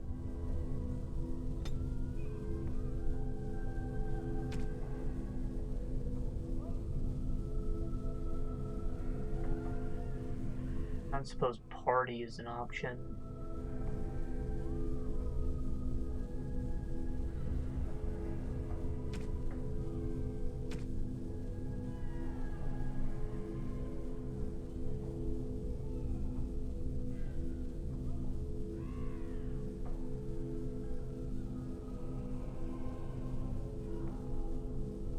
And our stamina level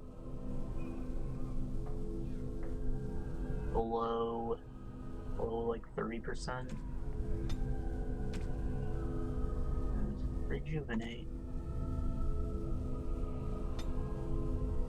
I'm looking for a way to implement group heal, but it doesn't seem to be a thing.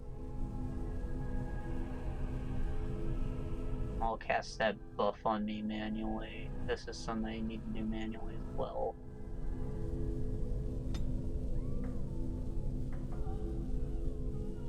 Ally in melee combat.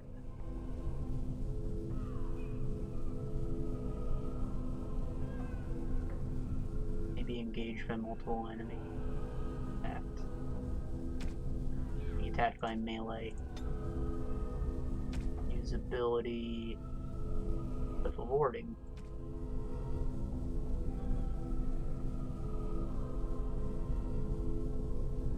I hope she doesn't end up stacking these.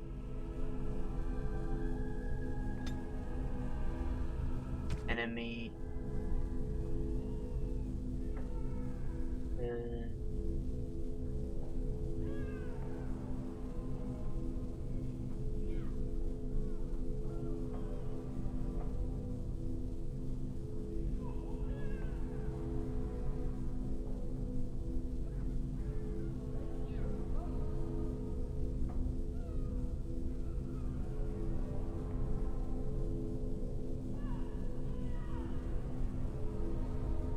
Attacking party member. No. I guess I'll do our range then. At short and medium range. Use paralysis. Okay. Go with that.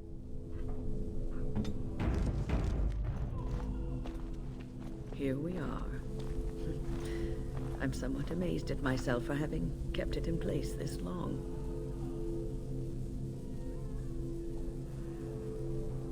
Tired? It made me very weary at times, but I had to stay strong to keep us safe. Be prepared for anything. I do not know what manner of beasts lurk beyond this barrier. Are you ready? Sure. All right. Be on your guard. As you expect, you get like some Templar equipment here, which is the best anti-magic stuff you can have, and also the best mage equipment, because where else would mage equipment even be? So it's kind of ridiculous that you go through this place and end up with all the stuff you'll ever need for your mage, but it also makes sense.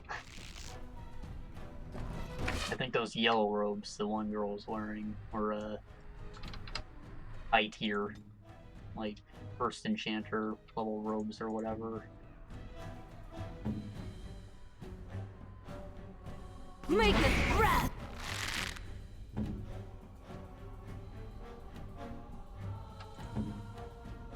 As you wish.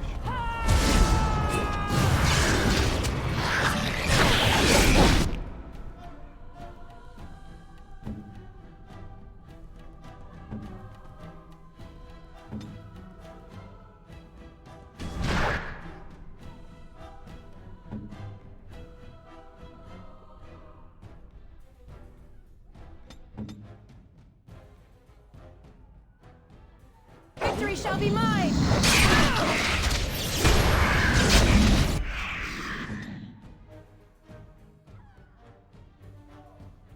Let me take him out of the battle.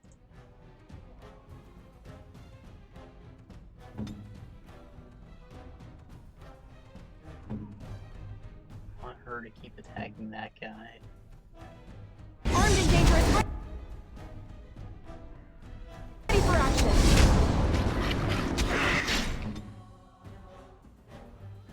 Use that.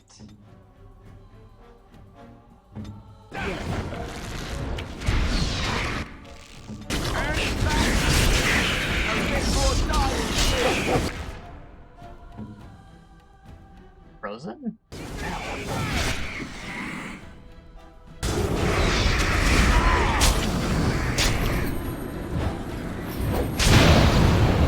The shit? I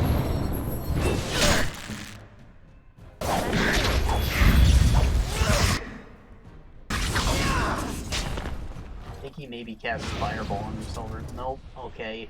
They explode when they die. Doesn't do a lot of damage, but it's poison intimidating. I feel he has actually killed me in the past.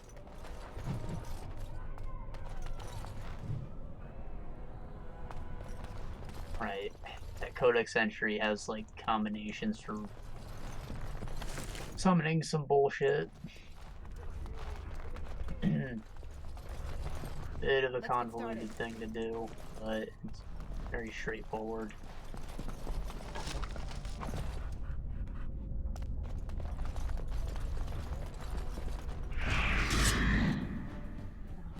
I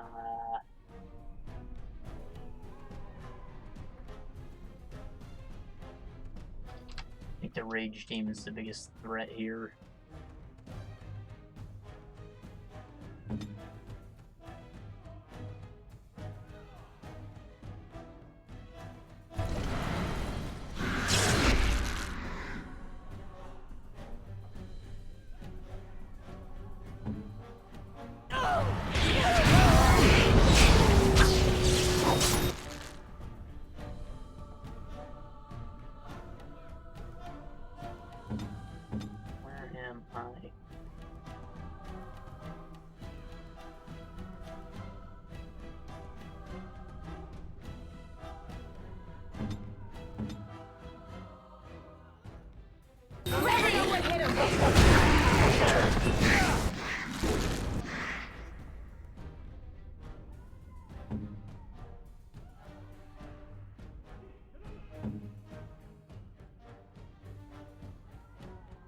Here.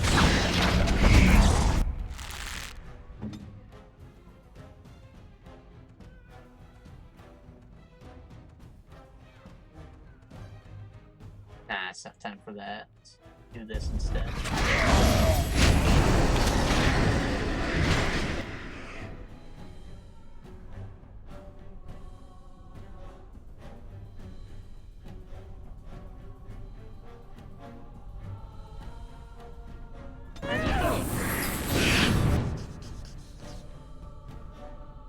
So I can get him in for cool.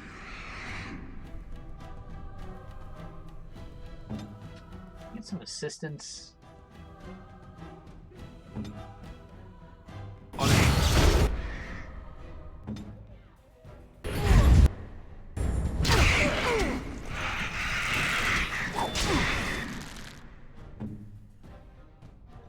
I'll go down. Yeah, it's about to be up. You'll never know what hit him.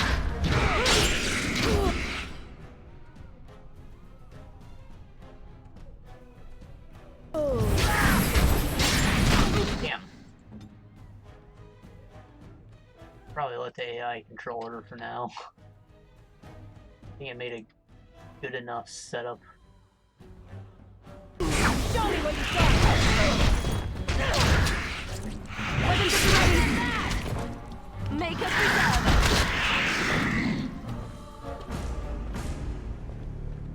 I don't think I quick saved it after that first fight. Would be cool though.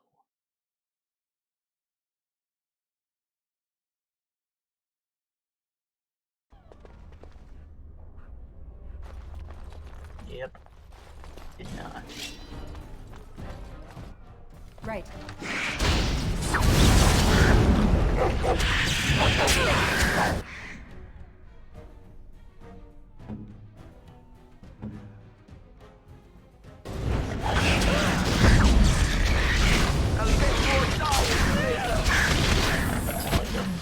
Does this not work on him because he's not humanoid?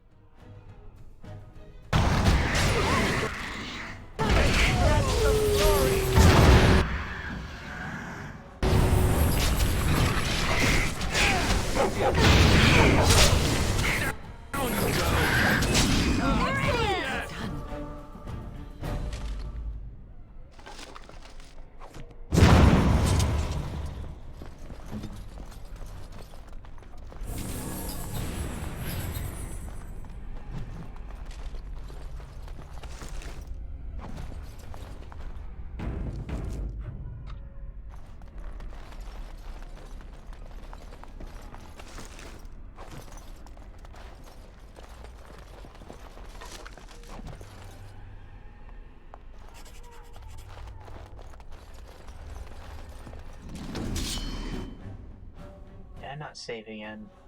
Gosh darn. On it.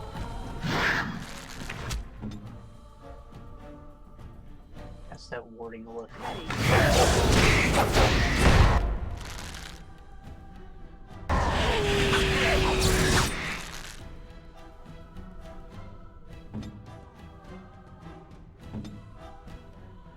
Weapons at the ready.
So, something about attack increases, I believe it loosely affects crit chance.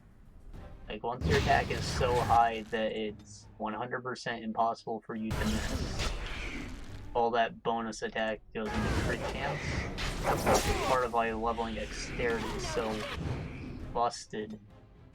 Once you get it high enough and you'll never miss, every attack will be a crit, so then you can dump cunning and get a ton of bonus damage. It just scales a lot harder than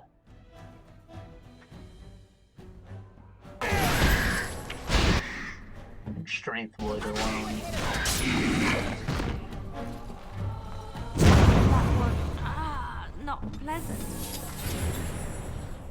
Anyways, good thing to use on Lillian, aside from just me. That gaping wound.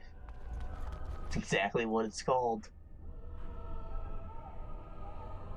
Yeah, she might want to get rid of that.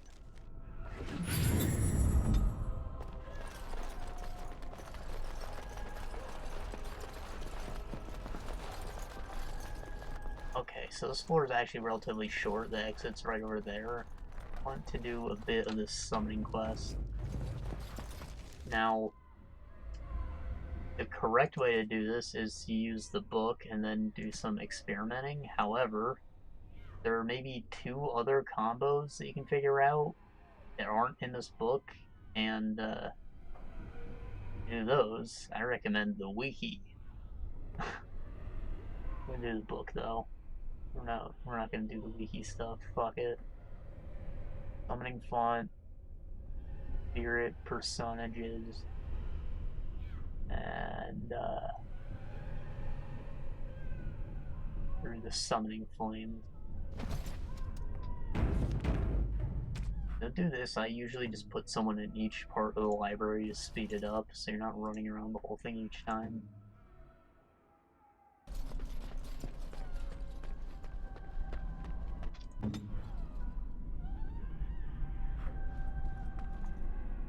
What on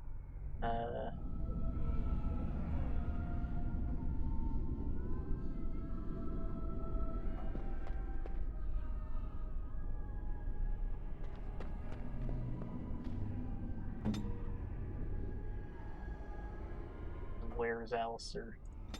What now? There. Your personages. And then, are these the flames?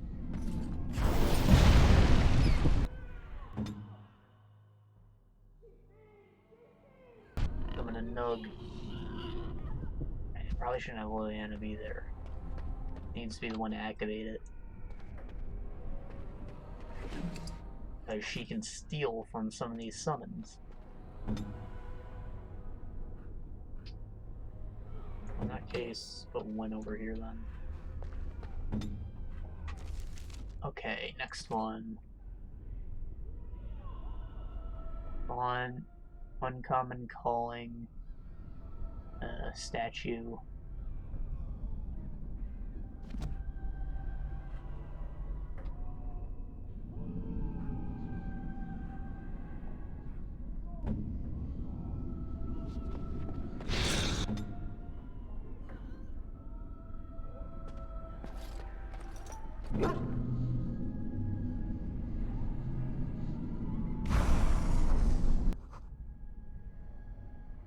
Trickster Wind.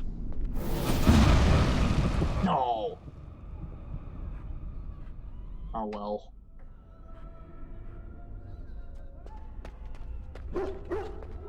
What else?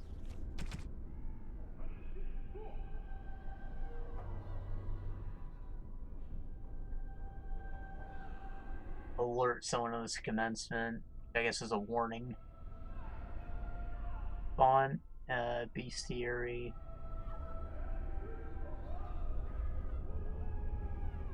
Able.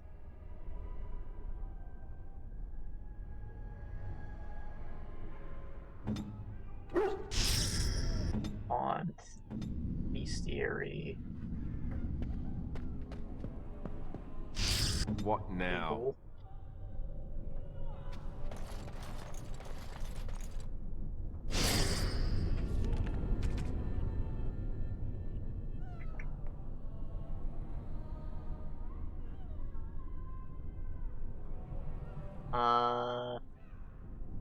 Spiritum.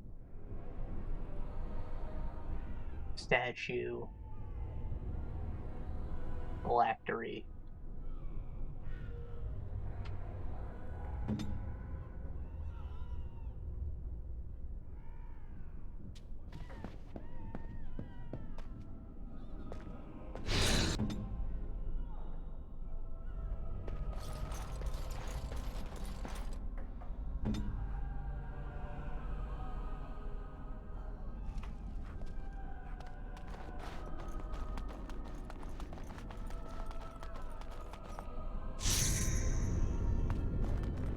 Phylactery is like a little bottle of blood.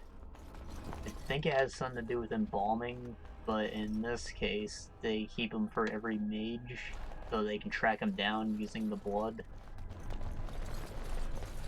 I guess that would be technically bleed blood magic, but you know, it's for a good cause.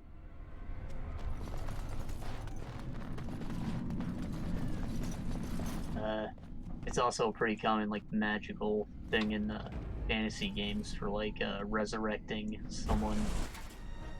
This should be easy enough.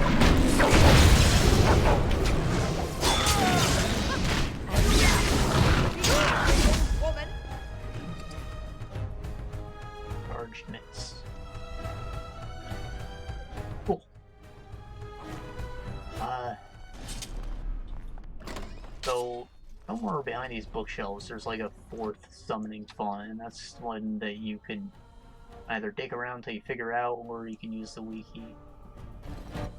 And it summons just some nobody NPC you don't care about. That you can also steal from, like the Trickster.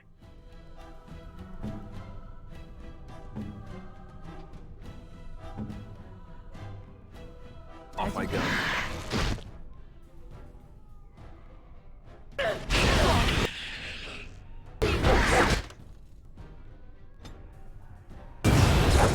Victory shall be mine! On your guard!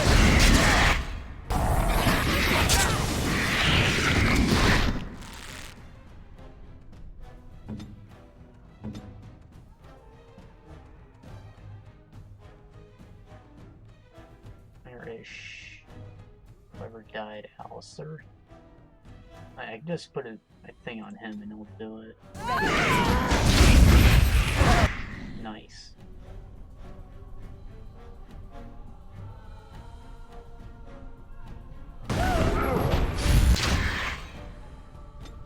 Heal some regeneration.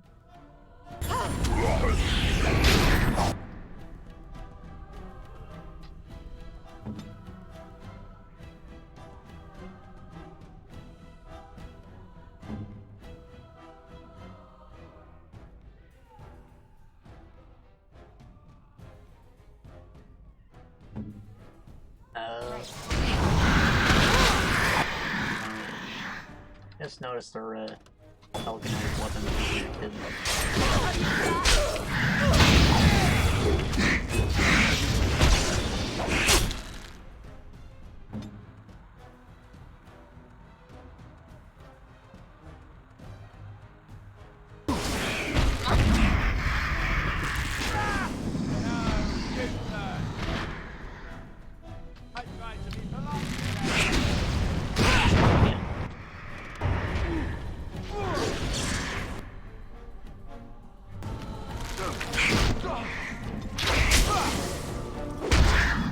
Oh.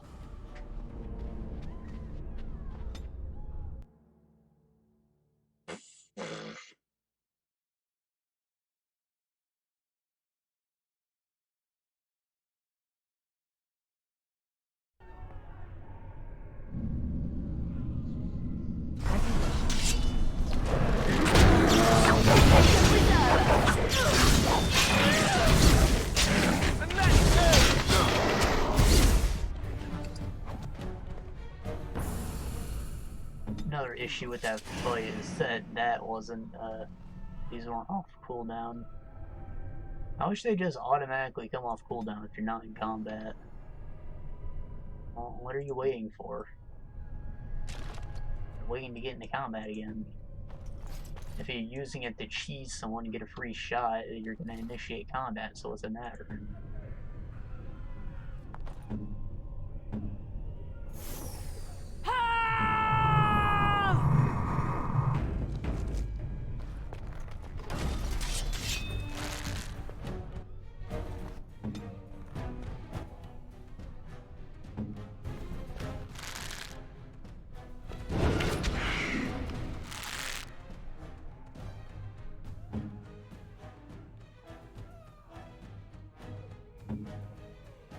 Victory shall be mine!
one of them was sitting in the background. I think he's the one who's throwing the fireballs.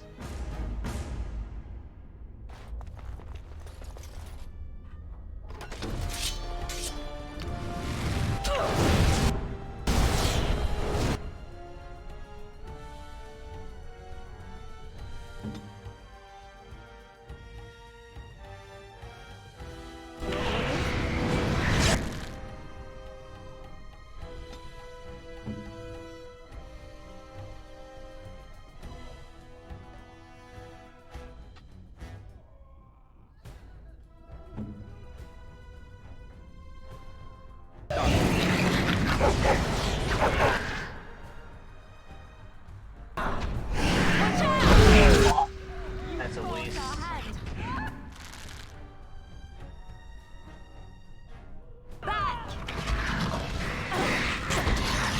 Damn.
You should run while you Burns suppressive fire.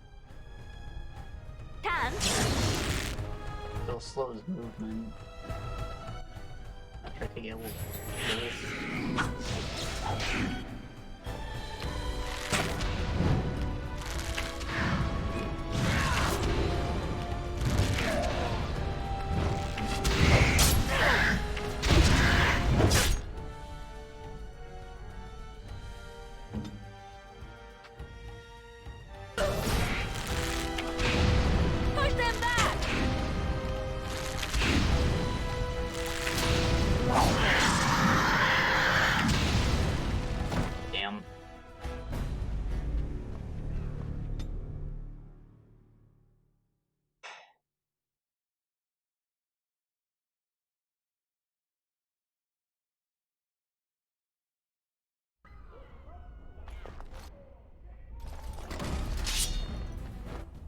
Now, if we all just stand here, the guy who decides to hang back won't actually be of any use. He'll have to come here first.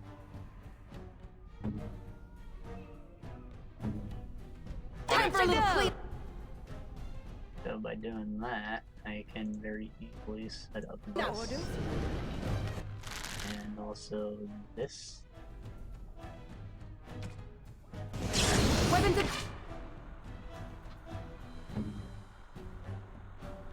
They're ready.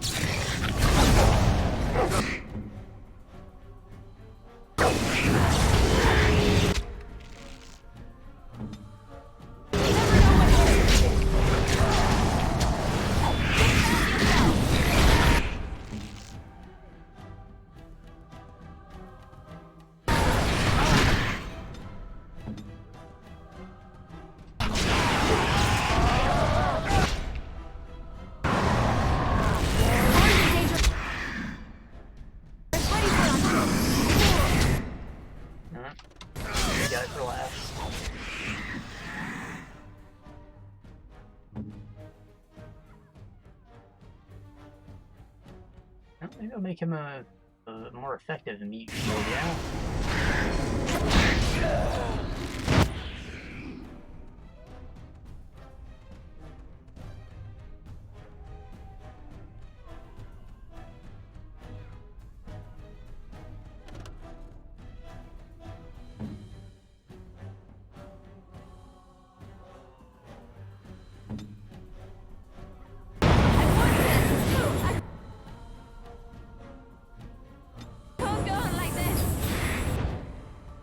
That's a good combo. Imprison him and then cast regen. Drop a smart.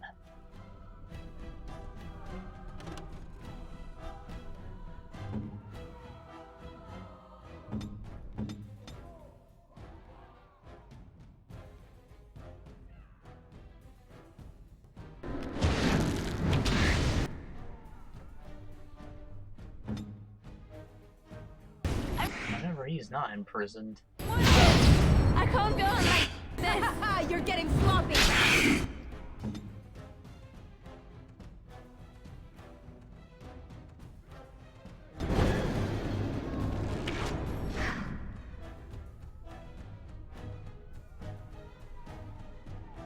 I shall do so.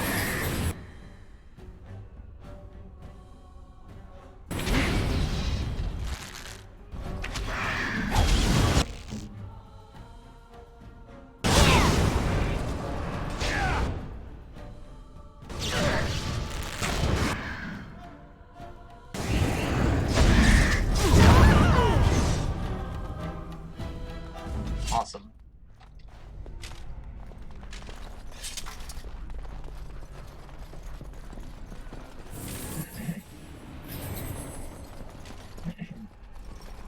Now, I think the trick to figuring out the last wiki summon is just to touch them all in a different order from what you've touched them before, but also integrate all the things. As you wish. Again, it's really not that big of a deal. I'm not going to waste my time. Let's get started. Maybe I'll look it up before we start the next session, because I only wanted to do the first floor. Took a little longer than I thought it would. Right. And I don't know how long I thought it would take, because I had never fought an abomination. But you know what I'm saying. What she got? Nice. She doesn't have any electricity spells at the moment, so she's better off having that. Is both pretty good, however, she doesn't use fire. So I'll give her the ice band, just because ice is useful.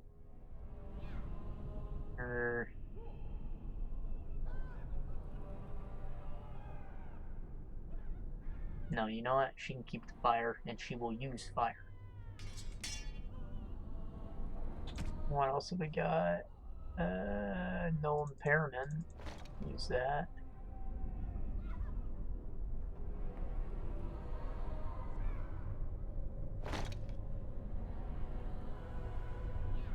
Do I want her to have electricity? Do I even want her to use fire? Probably not. I think Earth's a good tree for the support to spec into because they can create their own armor.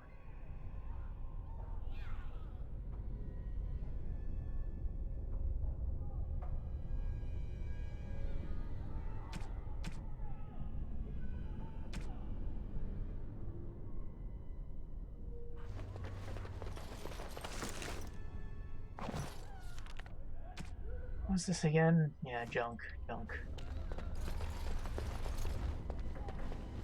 Actually kind of hard to even get over to the last summoning area because it's finicky. Like right here.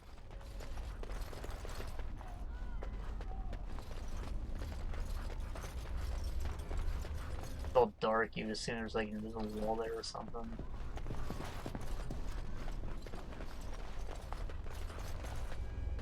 I feel like there's a way to get back here too.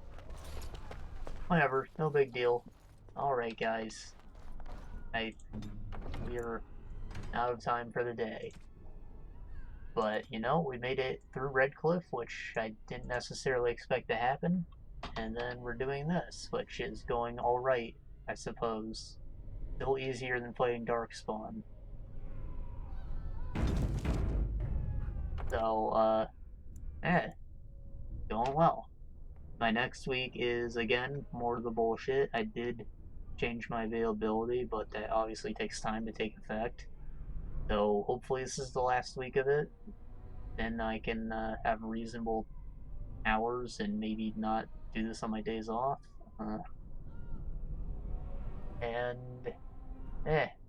I guess you're gonna expect to see me next Monday again because I won't have time on any other day. I will see you guys later.